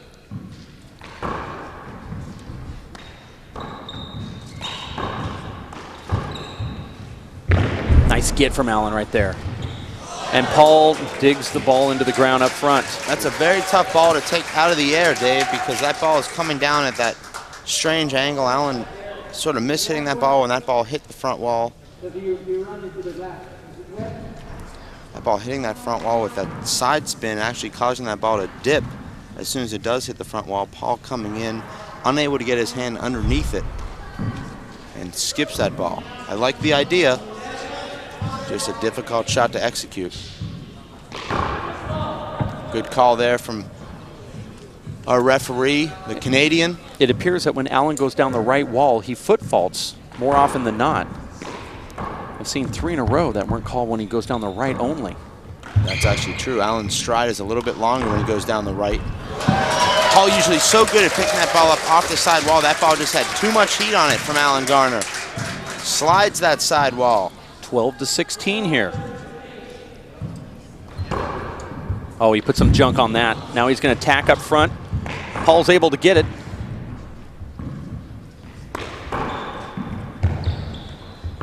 Oh, and Allen goes and kills that ball at the front. Was that a mishit? Was that a bad bounce? What was that reaction that Allen had right there? Out of breath? Allen just relieved, I think, to have won that point. Well, they didn't put a point up on the scoreboard. Something weird happened up there. Let's listen in. I think he called a slide ball. I'd be surprised. It looked like a bad bounce on ball. the front hole up in the front. They're not putting a mark up. Do not know what that call was, but they were shaking off the ball here. I think actually, Allen, somebody in the gallery telling me that ball hit Paul Brady on the way in. Ah, okay. On the leg. Here's a setup for Allen. The ball stays down. Very impressive run here for the bombshell. Looked to be in dire straits after calling that third timeout, trailing 15-8. Now has scored 5 consecutive points. That ball is really dead sounding right now. Told you before that I thought it was broken, but this ball is just not making it over the short line. Whatever it is, Allen Garner likes it. Paul Brady's going to take a timeout. You're watching the Waterford Crystal 2009 World Handball Championships. Allen Garner now trailing by 1 point behind Paul Brady. Let's go to the sidelines. Dr. Allison Garner next to Kara Mack. Kara? That's right. I'm with Allen's mom here. How are your nerves right now? I'm fine. Allen's doing great. He's doing awesome. A point behind right now, really making a comeback. What would you tell him during this timeout if you could say anything to him? Just play your game. What does handball mean to Allen growing up? Everything. Almost every single one of my vacations has been to a handball match. What do you, as far as Alan, what has he developed? How has he become a different person being a handball player? You know, Alan is just a great person. He's always been a great person, with or without handball. He's my son, and he's fabulous. This is the best match in the world. He's up for the world's best player. You're feeling great about it. How did he feel about it last night? He feels great. He feels like everybody's behind him, and he's very excited. He's ready to be here. I'm sure you don't even know a tenth of these people in the audience, but a lot of them rooting for him as the American coming into this. How does it feel to hear everyone rooting for him? Great. I can bet. Yeah. Well, thank you so much. Have fun watching this game. Hold on to your seat. I'm sure everything will turn out. Thank you. Back to you guys. Thank you, Kara. Thank you, Dr. Allison Garner, sitting courtside watching her son. Dr. Allison, just like her sons, very sweet, very wonderful people. You see Paul pumping himself up now. You see him going into that mode, Dave, where he starts pumping his head and he's talking to himself. 14 serves, 15, second serve. Paul looks uncomfortable with that serve. But Allen doesn't with that return.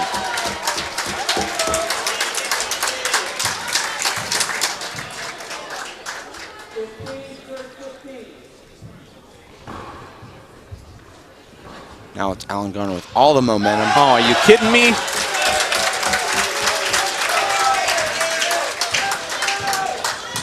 Allen looks so relaxed in there right now. You see Paul Brady just pumping his head, talking to himself, trying to get motivated here. First lead that Allen's had in this game, 16-15. And Allen does it again. He pins Paul to the left. It's the 1-2 punch here from Alan Garner. Has built this comeback into a lead.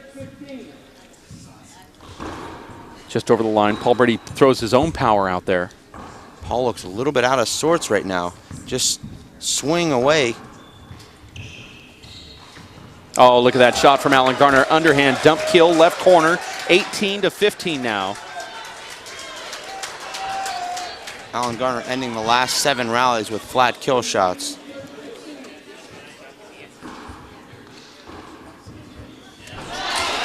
Paul gets just enough reverse on that ball.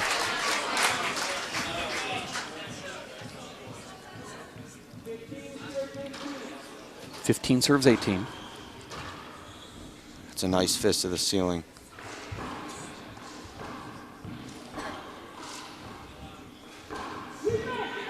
That's a quick call from the referee, call.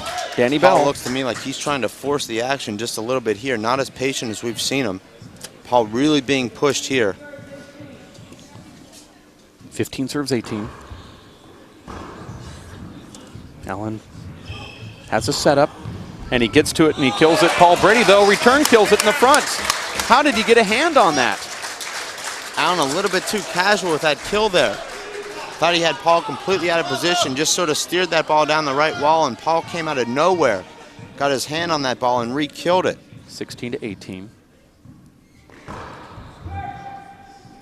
Paul went for the fist pump. He had tried no to impact, though, on our referee. Score is 16-18, second game. Look at that shot from Alan Garner. Absolutely amazing. Tremendous diving re-kill there.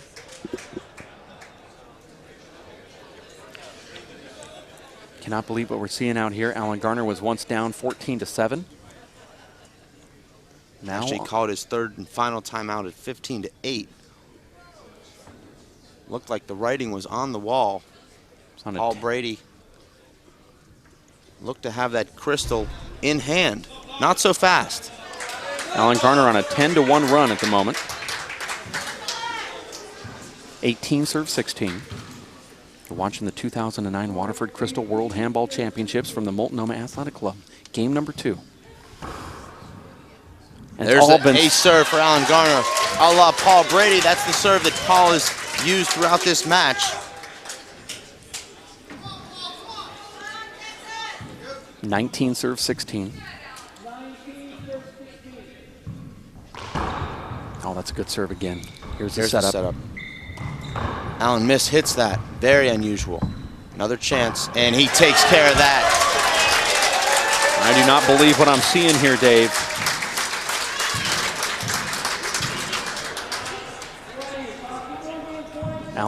Allen on a 12-1 run, possible game point to force a tiebreaker, and there's a short ball. This place is going to erupt if Allen gets the point here.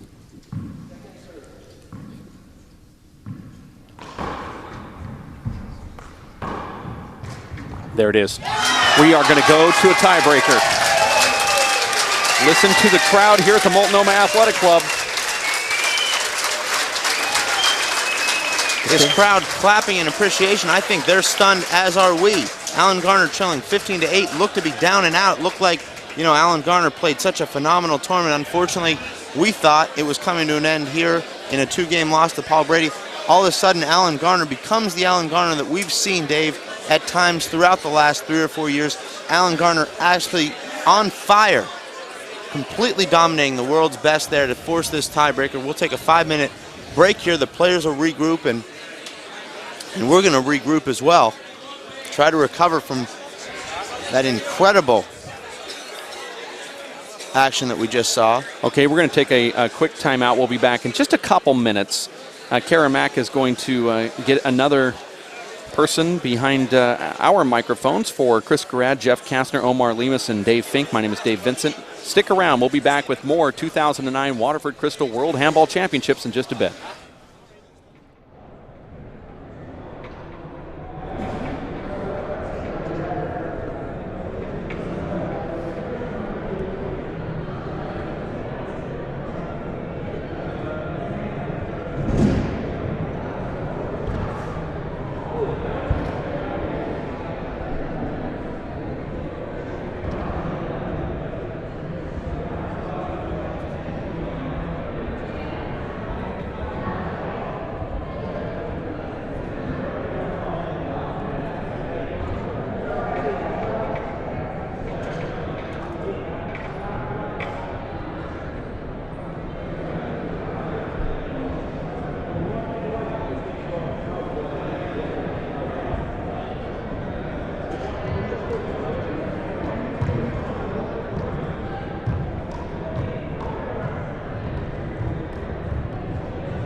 And we are back live from the Multnomah Athletic Club in Portland, Oregon for the 2009 Waterford Crystal World Handball Championships, courtside for game number 3. If you just tuned in, that's what we said. Game number 3, the tiebreaker. Allen Garner winning game number 2 by the score of 21-16 after losing the first one 21-14. That means Paul Brady will have the first serve. Allen taking a much-needed rest. He went over to that sideline area, sat down in the front row, and has not moved off of that bench. Paul Brady, on the other hand, is stretching that hamstring and that quadricep muscle and is walked out of the area that Allen Garner is in to get away from the larger crowds as he gets ready for game number 3, this tiebreaker.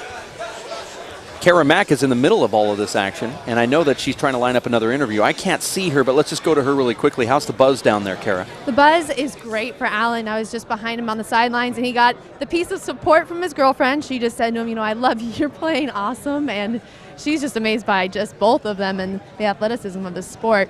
But of course, the I love you and is just supporting him big time. And then he got the advice from his brother saying, wait it out, be patient, keep your head in the game. So that's his brother's one piece of advice for this tiebreaker coming up, and then he's got the love going too. Well, we've got the love going on up here in the webcast booth between games. Dave Fink kissed me on the lips, which is something we do whenever there's a tiebreaker. No tongue, though. No tongue, no. It was just a simple kiss. It's what we do between game number 2 and game number 3. Alan Garner wearing the dark shirt. Paul Brady didn't even change his shirt from the last game. Sticking with his red New York Athletic Club shirt. Paul actually wears an undershirt underneath that. I think that's the reason he doesn't go to a different shirt. Paul Brady will serve first here in the tiebreaker. Paul scoring 16. Alan Garner scoring 14 in that game 1 loss. You hear the announcements from Danny Bell. He's announcing these guys. You really can't ask for anything more than this, Dave. Here we are at the World Championships, the finals to decide the world champion. We have the largest crowd. We have a tiebreaker. We have incredible drama. Let's watch it unfold. Paul Brady's so pumped up, he tried to serve that before the call. And here's that start for Alan. Huge setup here.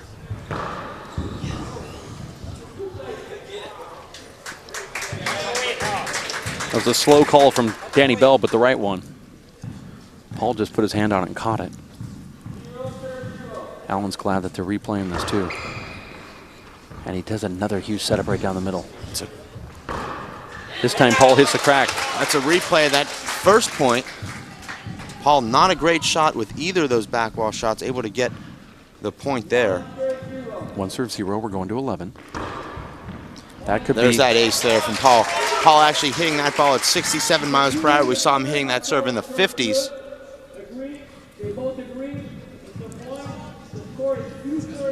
Hit that one a little bit lower and a little bit harder, and there it is again. And he skips the ball in. Looked like a good swing there from Paul, just came up about an inch short. Maybe a little bit of nerves there, maybe just a miss. Allen's a little bit tight here. This game is only to 11. Allen does not have the time to work his way into this game like we saw him do in the last game. Also a little bit there in the first game. Allen needs to get his legs under him right here. Score is 2-0 here. That's the third consecutive setup Allen's given Paul. On the return of serve, Paul takes care of it. Paul quickly off to a 3-0 lead here. Allen serving only once. Allen really unable to get into any of these rallies. Score now 3-0. Paul is so mentally tough in situations like this.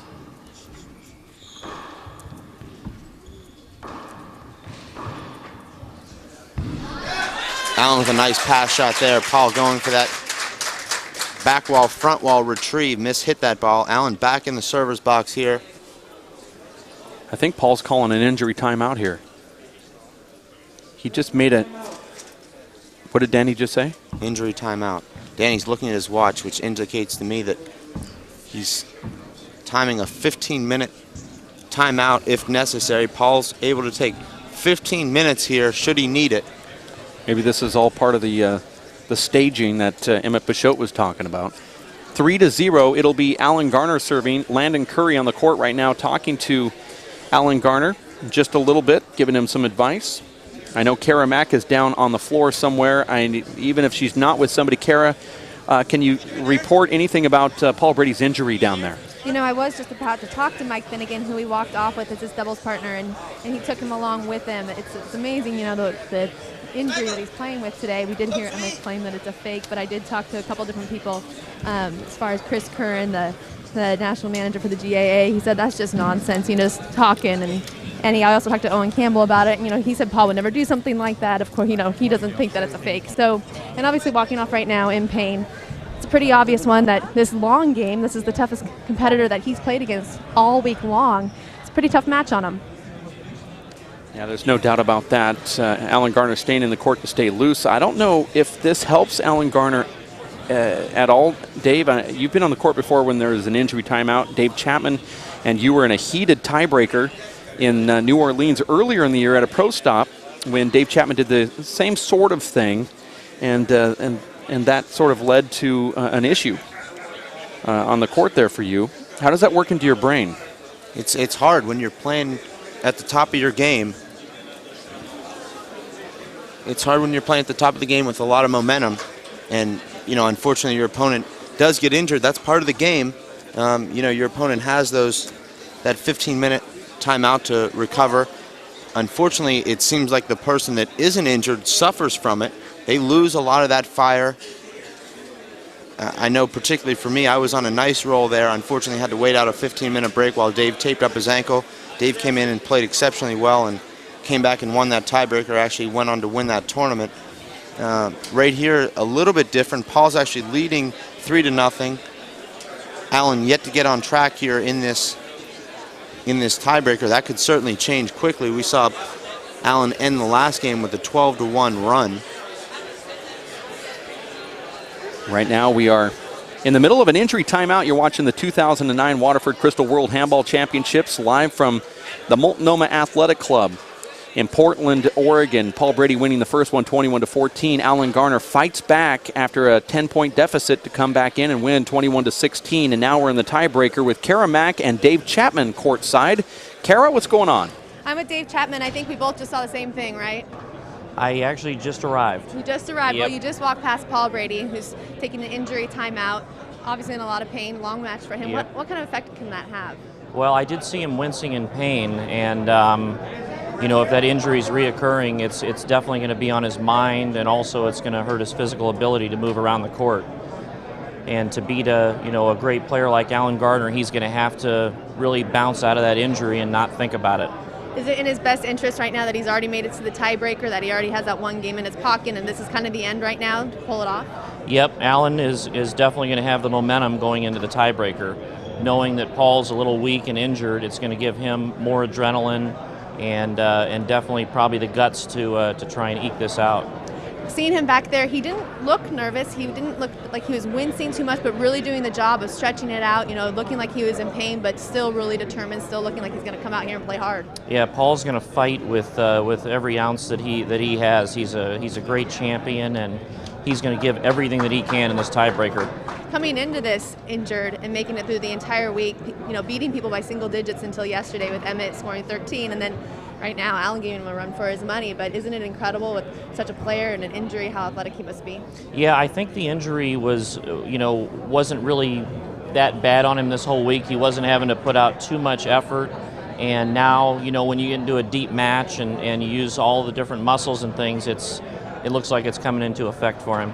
Talk about Paul's game, what it's like compared to Alan's game, compared to someone like your game.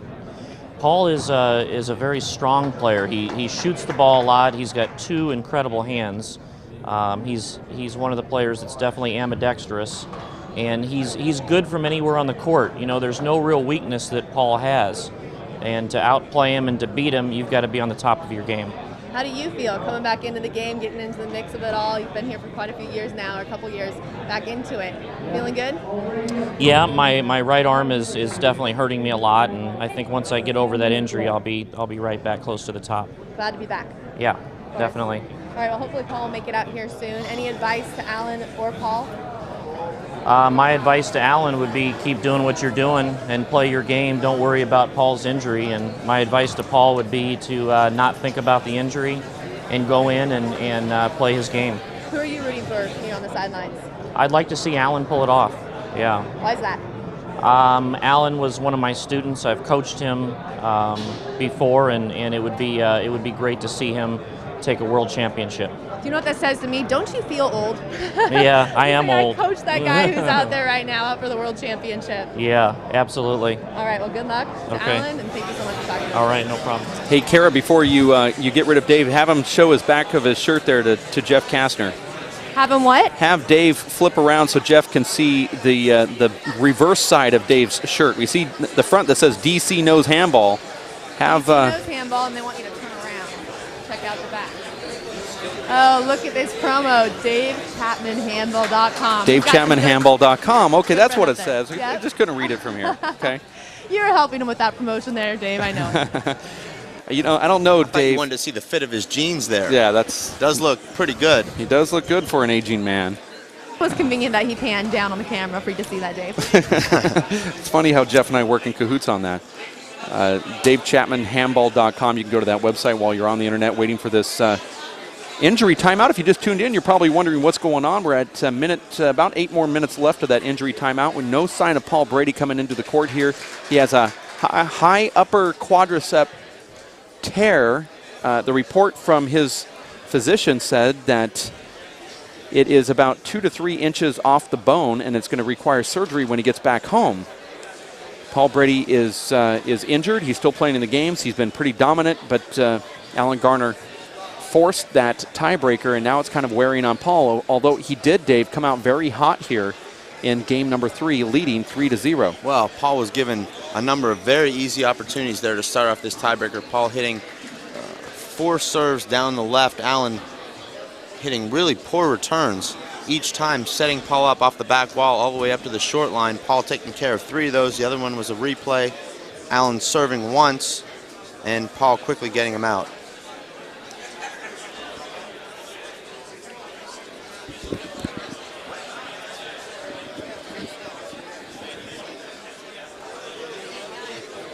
Let me ask you a question here, Dave. If Paul Brady doesn't make it back by his 15 minutes, what takes place? Well, that would be a forfeiture. Certainly no one here wants to see that happen. I have a sinking feeling that is a possibility here, Dave. We've seen no sign of Paul Brady. It's been about 10 minutes. We certainly hope that he can continue. I think Alan also hoping that Paul can continue. Now, we saw that this, you know, we talked to you about it. Dave Chapman kind of alludes to it. It can hurt Alan Garner in a way if he's out here just doing what he's doing right now and just trying to stay focused on the game. But I like what Alan's doing a lot right now. I like Alan staying in that court. He's staying warm. Paul's going to have to come in the court. He's going to be cold. He's also injured. Alan's maintaining that focus. He's thinking about what he's doing. He's thinking about what he did so well there to close out that second game. This is certainly a tough spot. Obviously, the advantage is with Alan Garner right now. Alan won that second game convincingly, closing it out with a 12-run after trailing 15-8. I'll tell you right now, if Paul Brady does make his way back to the courts here, you are going to see a round of applause from the crowd here, much like Willis Reed or Larry Bird in the NBA. Here's Paul Brady now. Comes Paul. And when they recognize this, the crowd's going to start clapping, and there they go. I still don't think the crowd completely knows that Paul's coming, but they will erupt because they're pretty educated here in Portland when he takes a step onto the court. Landon Curry is operating that door down there, very congested in the front row. And here it comes, a round of applause for Paul Brady, who's now making his way back into the court. The world champion, the U.S. national champion, the Irish national champion. Paul, a lot like Jason Bourne, he just appears, he's like an assassin.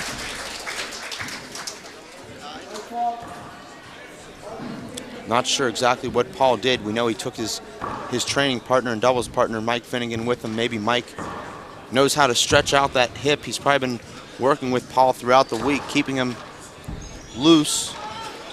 Paul kind of dragging that leg behind him as he takes a step here. He's ready to play, trying to pump himself up.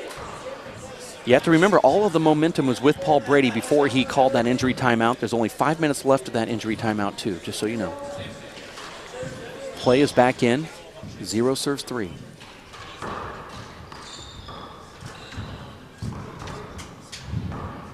Paul moving extremely well coming out of that timeout. And the crowd loves that shot from Paul Brady. You see Paul closing and moving forward 3 separate times during that rally, ending it with that flat kill from his stomach. Tremendous shot there from Paul. Actually fell forward as he hit that shot. 3 serves 0. Paul's certainly going to be looking to play quick points here. He's going to need a good serve here. Nice get from Alan Garner. So what you're saying is Paul's serving and shooting then. Paul grew up as strictly an offensive player. That was his reputation in Ireland. He would come out and shoot from everywhere, every point, with both hands. I think we'll see him go to that strategy right now and try and close out these rallies as quickly as possible. He doesn't want to run. He doesn't want to have to move side to side. That's a good quick call from Danny Bell, screen call. Almost like a Pete Samper style. He's just going to serve and try and shoot and end these rallies. Here's another setup for Paul. You see the difference there, Dave. It could have been unavoidable right there. You see Paul letting that service return come off the back wall. We've seen him throughout the last few years of his career taking that ball back to the ceiling, not taking that chance. He shot that ball. 0 serves 4. Looked like that serve could have been short. I thought it was. Not appealed by Paul Brady. We saw Alan Garner come back from a 10-point deficit. He can score points in bunches.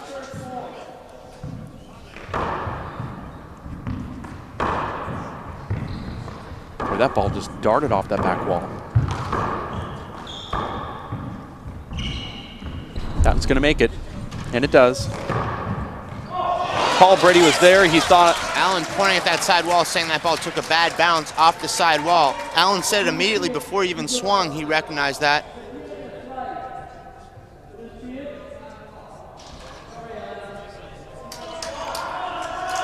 Michael Gregan didn't see it.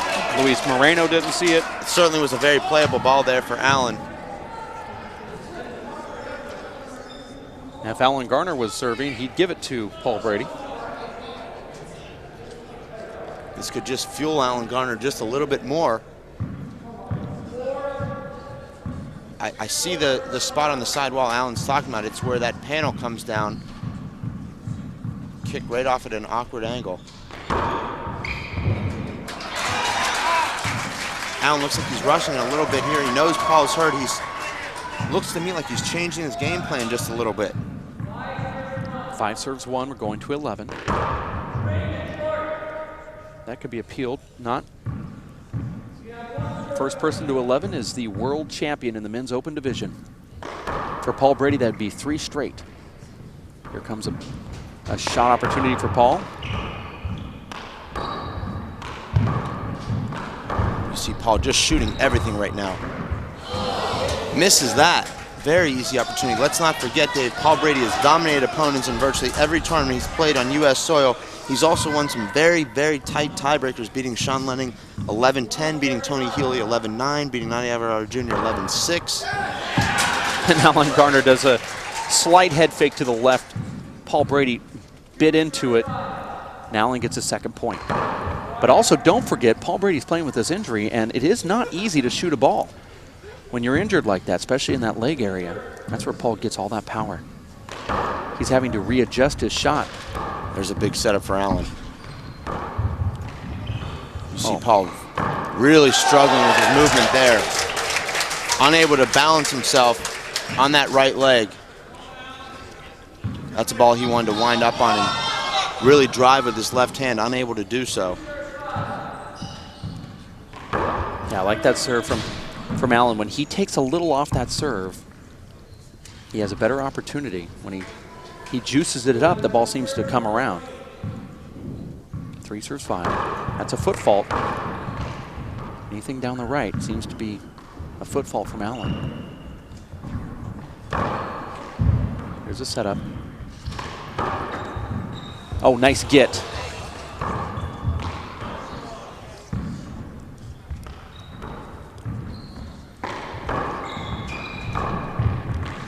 This is a nice rally right here, Dave.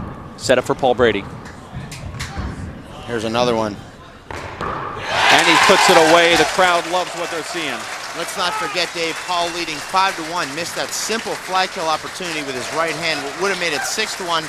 Allen gets back in, scores 2. Could have very easily won that rally. Unfortunately for Garner's fans and the Americans here in the gallery, Paul earning that side out.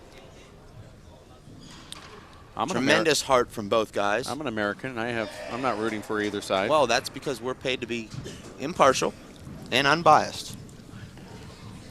Well, 1 out of 2 ain't bad. 3-5 is the score. Actually, 5-3. Paul Brady taking his first timeout. That other one was an injury timeout. Now he's trying to make his way out of the court here. It's the 2009 Waterford Crystal World Handball Championships with Kara Mack somewhere in the building. What do you see? Where are you at? What's going on, Kara?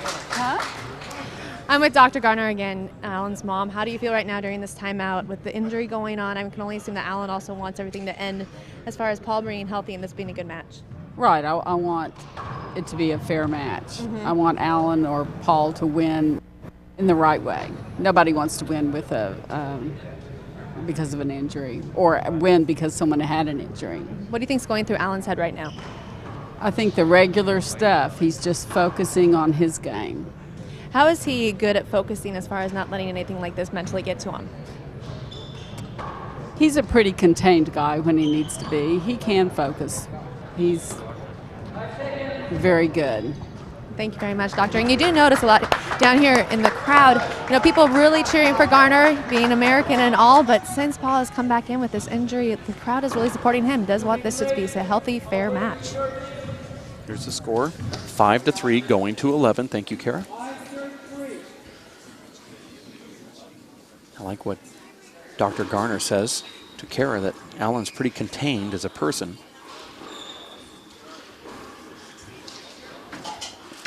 Tremendous shot there from Paul.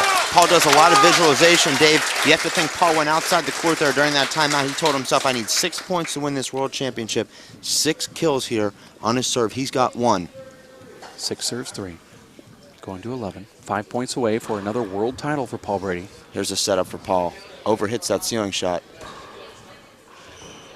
And he put himself out of position, and Alan Garner elected to go to his go-to shot. He could have gone down the right wall there. Alan had that shot. He doesn't skip that shot. It's an easy side out there for Alan. You know Alan's nervous right now. Paul has the advantage here with the experience.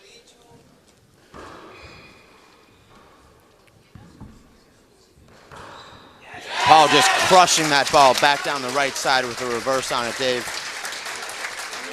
78 miles per hour there on the radar gun. Paul finds it, uses that huge heart that he brings to every match and just turns and crushes that ball straight down the right. Alan Garner not nearly as comfortable right now as he was there at the end of the second game. Very similar situation. Paul 6 points from the win during that timeout at 5-3. Also 6 points from the win in the second game, leading 15-8. Now Paul just 3 points from the win. You're watching the 2009 Waterford Crystal World Handball Championships, sponsored by the United States Handball Association, sanctioned by the World Handball Council, and the United States Handball Association, of course, also sanctioning that event. We appreciate you for tuning in to the live webcast via the Nifty TV viewer and WePlayHandball.com. The World Players of Handball giving you the opportunity to watch this live via the internet feed. And all of those supporters that helped out financially to allow this to get over the internet. Certainly this lead not insurmountable. We saw Paul Brady trail Sean Lenning 9-4 at the Simple Green US Open 2007. Came back and won that match. Paul Brady 3 points away. 8 serves 3.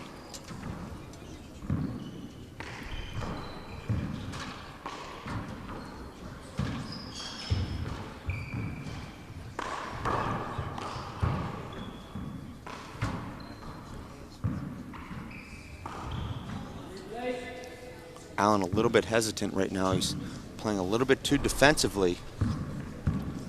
What makes Alan so great is not only that ability to play defense, but also the offense from the deep court. I'd like to see him take a few more chances here.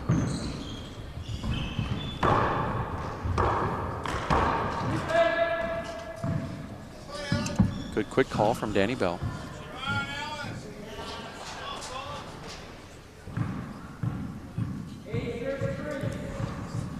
Eight serves 3.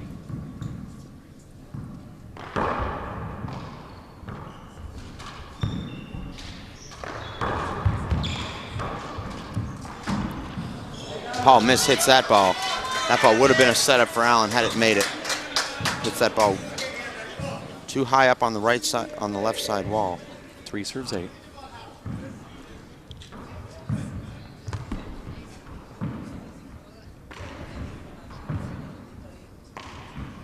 Ooh, that ball almost missed the front. Great get there from Allen. And Paul Brady could not do anything with that. Allen kept that point alive with an incredible get down that right side wall. 4 serves 8.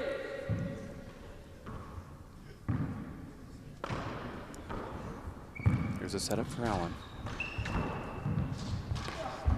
Great strength there from Paul, able to flip that ball. All these great athletes, they've talked so much about playing 1 point at a time. How can you play 1 point at a time when you know you're just a couple of points away from winning the world title? In Alan Garner's case, 7 points away from being the world champion. 8 serves, 4 right here. Tiebreaker to 11. Short ball, good call. Paul appealing that serve. It was short.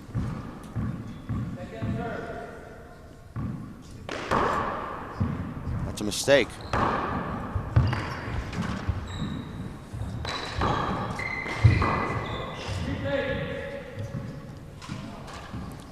Allen just didn't fight through that. I think if he would have fought through it, Danny that Bell would have was given it to clearly a him. hinder, but Allen had 2 setups before that hinder call.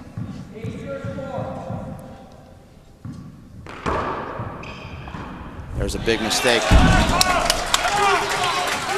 The hardest thing to do, Dave, when you are nervous like Allen is right now, is to move your feet. You see his feet very flat right now, not on his toes. 9 serves 4. Hardest thing to get going are your legs when you feel those butterflies. Good call there from Danny. There was a quick look up there from Paul Brady, but then Allen actually got his hand on it. And was a little bit of contact there. 9-4. I think we're going to see Paul go with that reverse down the left right here, take a little bit off of it. I thought he was going to go down the right.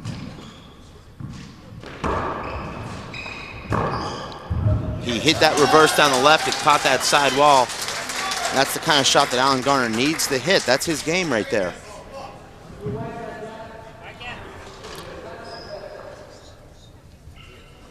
We've heard all of Allen's support team saying, just play your game. That is his game right there. That's what makes his game so special. 4 serves 9. I like how Allen's able to fight that ball off and he just punches that down the left wall. That's his bread and butter, too. 5-9 now. Gallery getting a little bit more tense with every point Allen scores. That's okay. Allen wants to play that over. Not a great serve there from Allen. Allen looks like he's overhitting that reverse just a little bit. Down the left. Has been unable to straighten that ball out down that left side wall like he'd like to do. Once that ball bounces into the left side wall, Paul Brady able to unload on it, puts Allen on the defensive. Scores 5-9. That's a good serve there. Oh, wow, and Allen had the shot he wanted. Allen looked like he just at the last second backed off of that ball and hit it off his back foot. Comes up just short.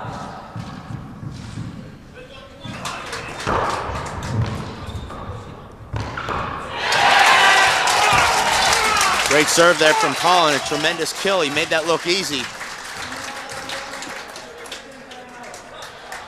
It's a timeout call from Alan Garner. The score 10-5. How quickly things can change, Dave. Allen serving at 5-9, blew a very easy setup with his right hand in that right corner. Could have been 6-9. It's now 10-5. We talk about could-haves and should-haves, but certainly just a couple of inches here and there, and we could be looking at a very tight tiebreaker here. Now Paul serving with match point. Let's go down courtside with Neve Egan, who's the head promotional chair of the Irish Handball, the GAA, and Kara Mack. Kara? I am here with Neve. She's the one who sent out the original press release about Paul's injury. What was that like to know that he was going to be coming into this injured? Was it a disappointment, or did you know he was going to pull through? I mean, it was the worst possible news we could have had. It was probably the biggest news as well. I mean, in media circles, bad news is good news, and it got the most publicity we could have got from at home. But devastating news, you know, ahead of the preparation for the Worlds. But you know, looking at him out here today, he's one of the most mentally attuned players in the game of handball. And to pull through the way he is at the moment, I mean, it's not over till it's over, but hopefully he can pull through. And you know, he looks to be very mentally ready for this, and physically he's as good as he can be. Yeah, all the Irish got to be really proud of him right now. I was so proud, and everyone, you know, was really rooting for him that he will be able to pull through in the game, particularly with the injury there. So what do you suspect that your press release will be tomorrow? Hopefully that the 3 in a row is still alive and that he was able to, you know, become the first man in history to do it. All right, best luck to Paul Brady. Back to you guys. Here it is, possible game and match. Thank you, Neve Egan. 10 serves 5. Here it is, Dave. Here's a setup.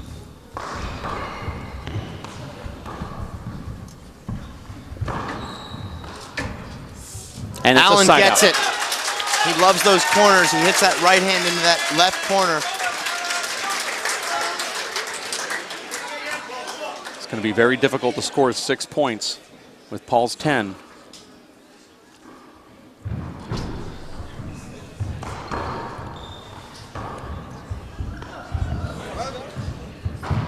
Allen catches the side wall with his hand. Paul with a big mistake. Incredible get there from Paul. Allen chooses to wrap that ball with Paul on the ground. Surprising.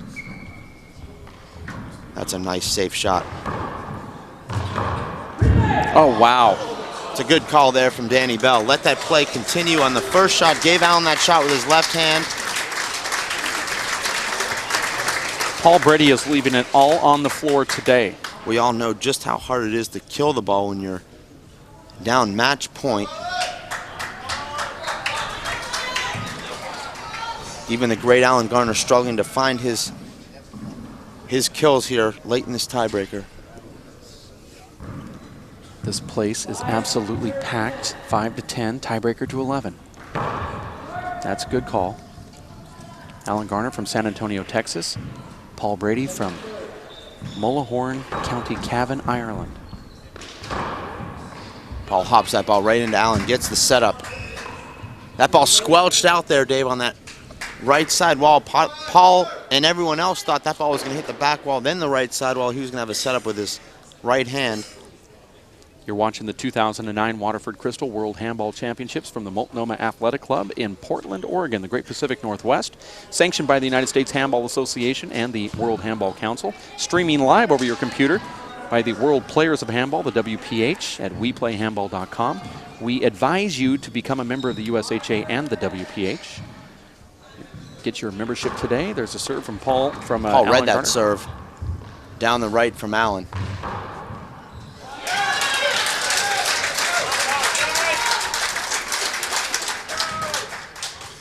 Allen serving at 6 to 10.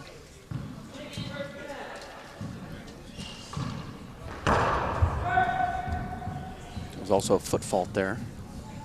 Just over the line on the serve.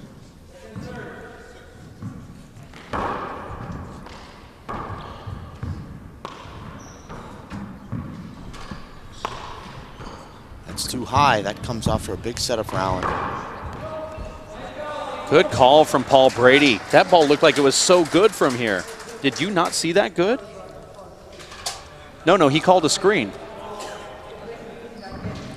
I think Danny's going to give a point to Alan Garner here. You can't appeal that call because Paul stopped the play.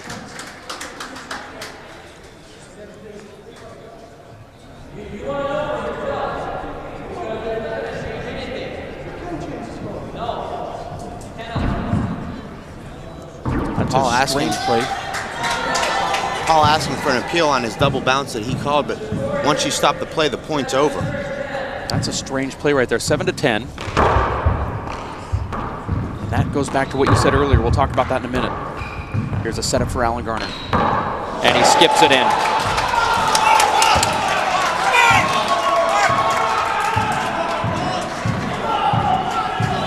Here it is, game point, 10 serve 7 for the World Championship. Watch Paul Brady, he's gonna pump himself up here. Watch his head. Good serve right there, and he got it. Paul Brady wins his 3rd consecutive World Handball Championship in the open division. This might be one of the sweetest of his career. You can see all the emotion from Paul right now. It's just pouring out of him.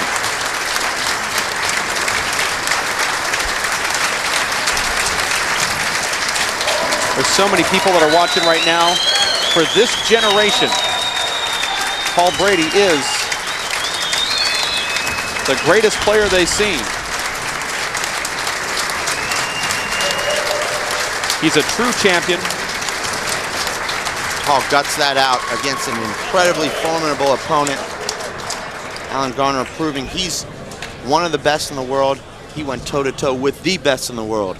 Paul Brady retains his crown as world champion. The score in the first game, Paul Brady wins 21-14, loses in the second 21-16, and now takes the tiebreaker 11-7 with a charging, resurging Alan Garner, who is coming back there. Paul now sitting down, trying to relieve some of this emotion as we're going to try to get Karamak and Paul on the microphone. I am here, though, with the champion. Congratulations, 3 world championships. How do you feel?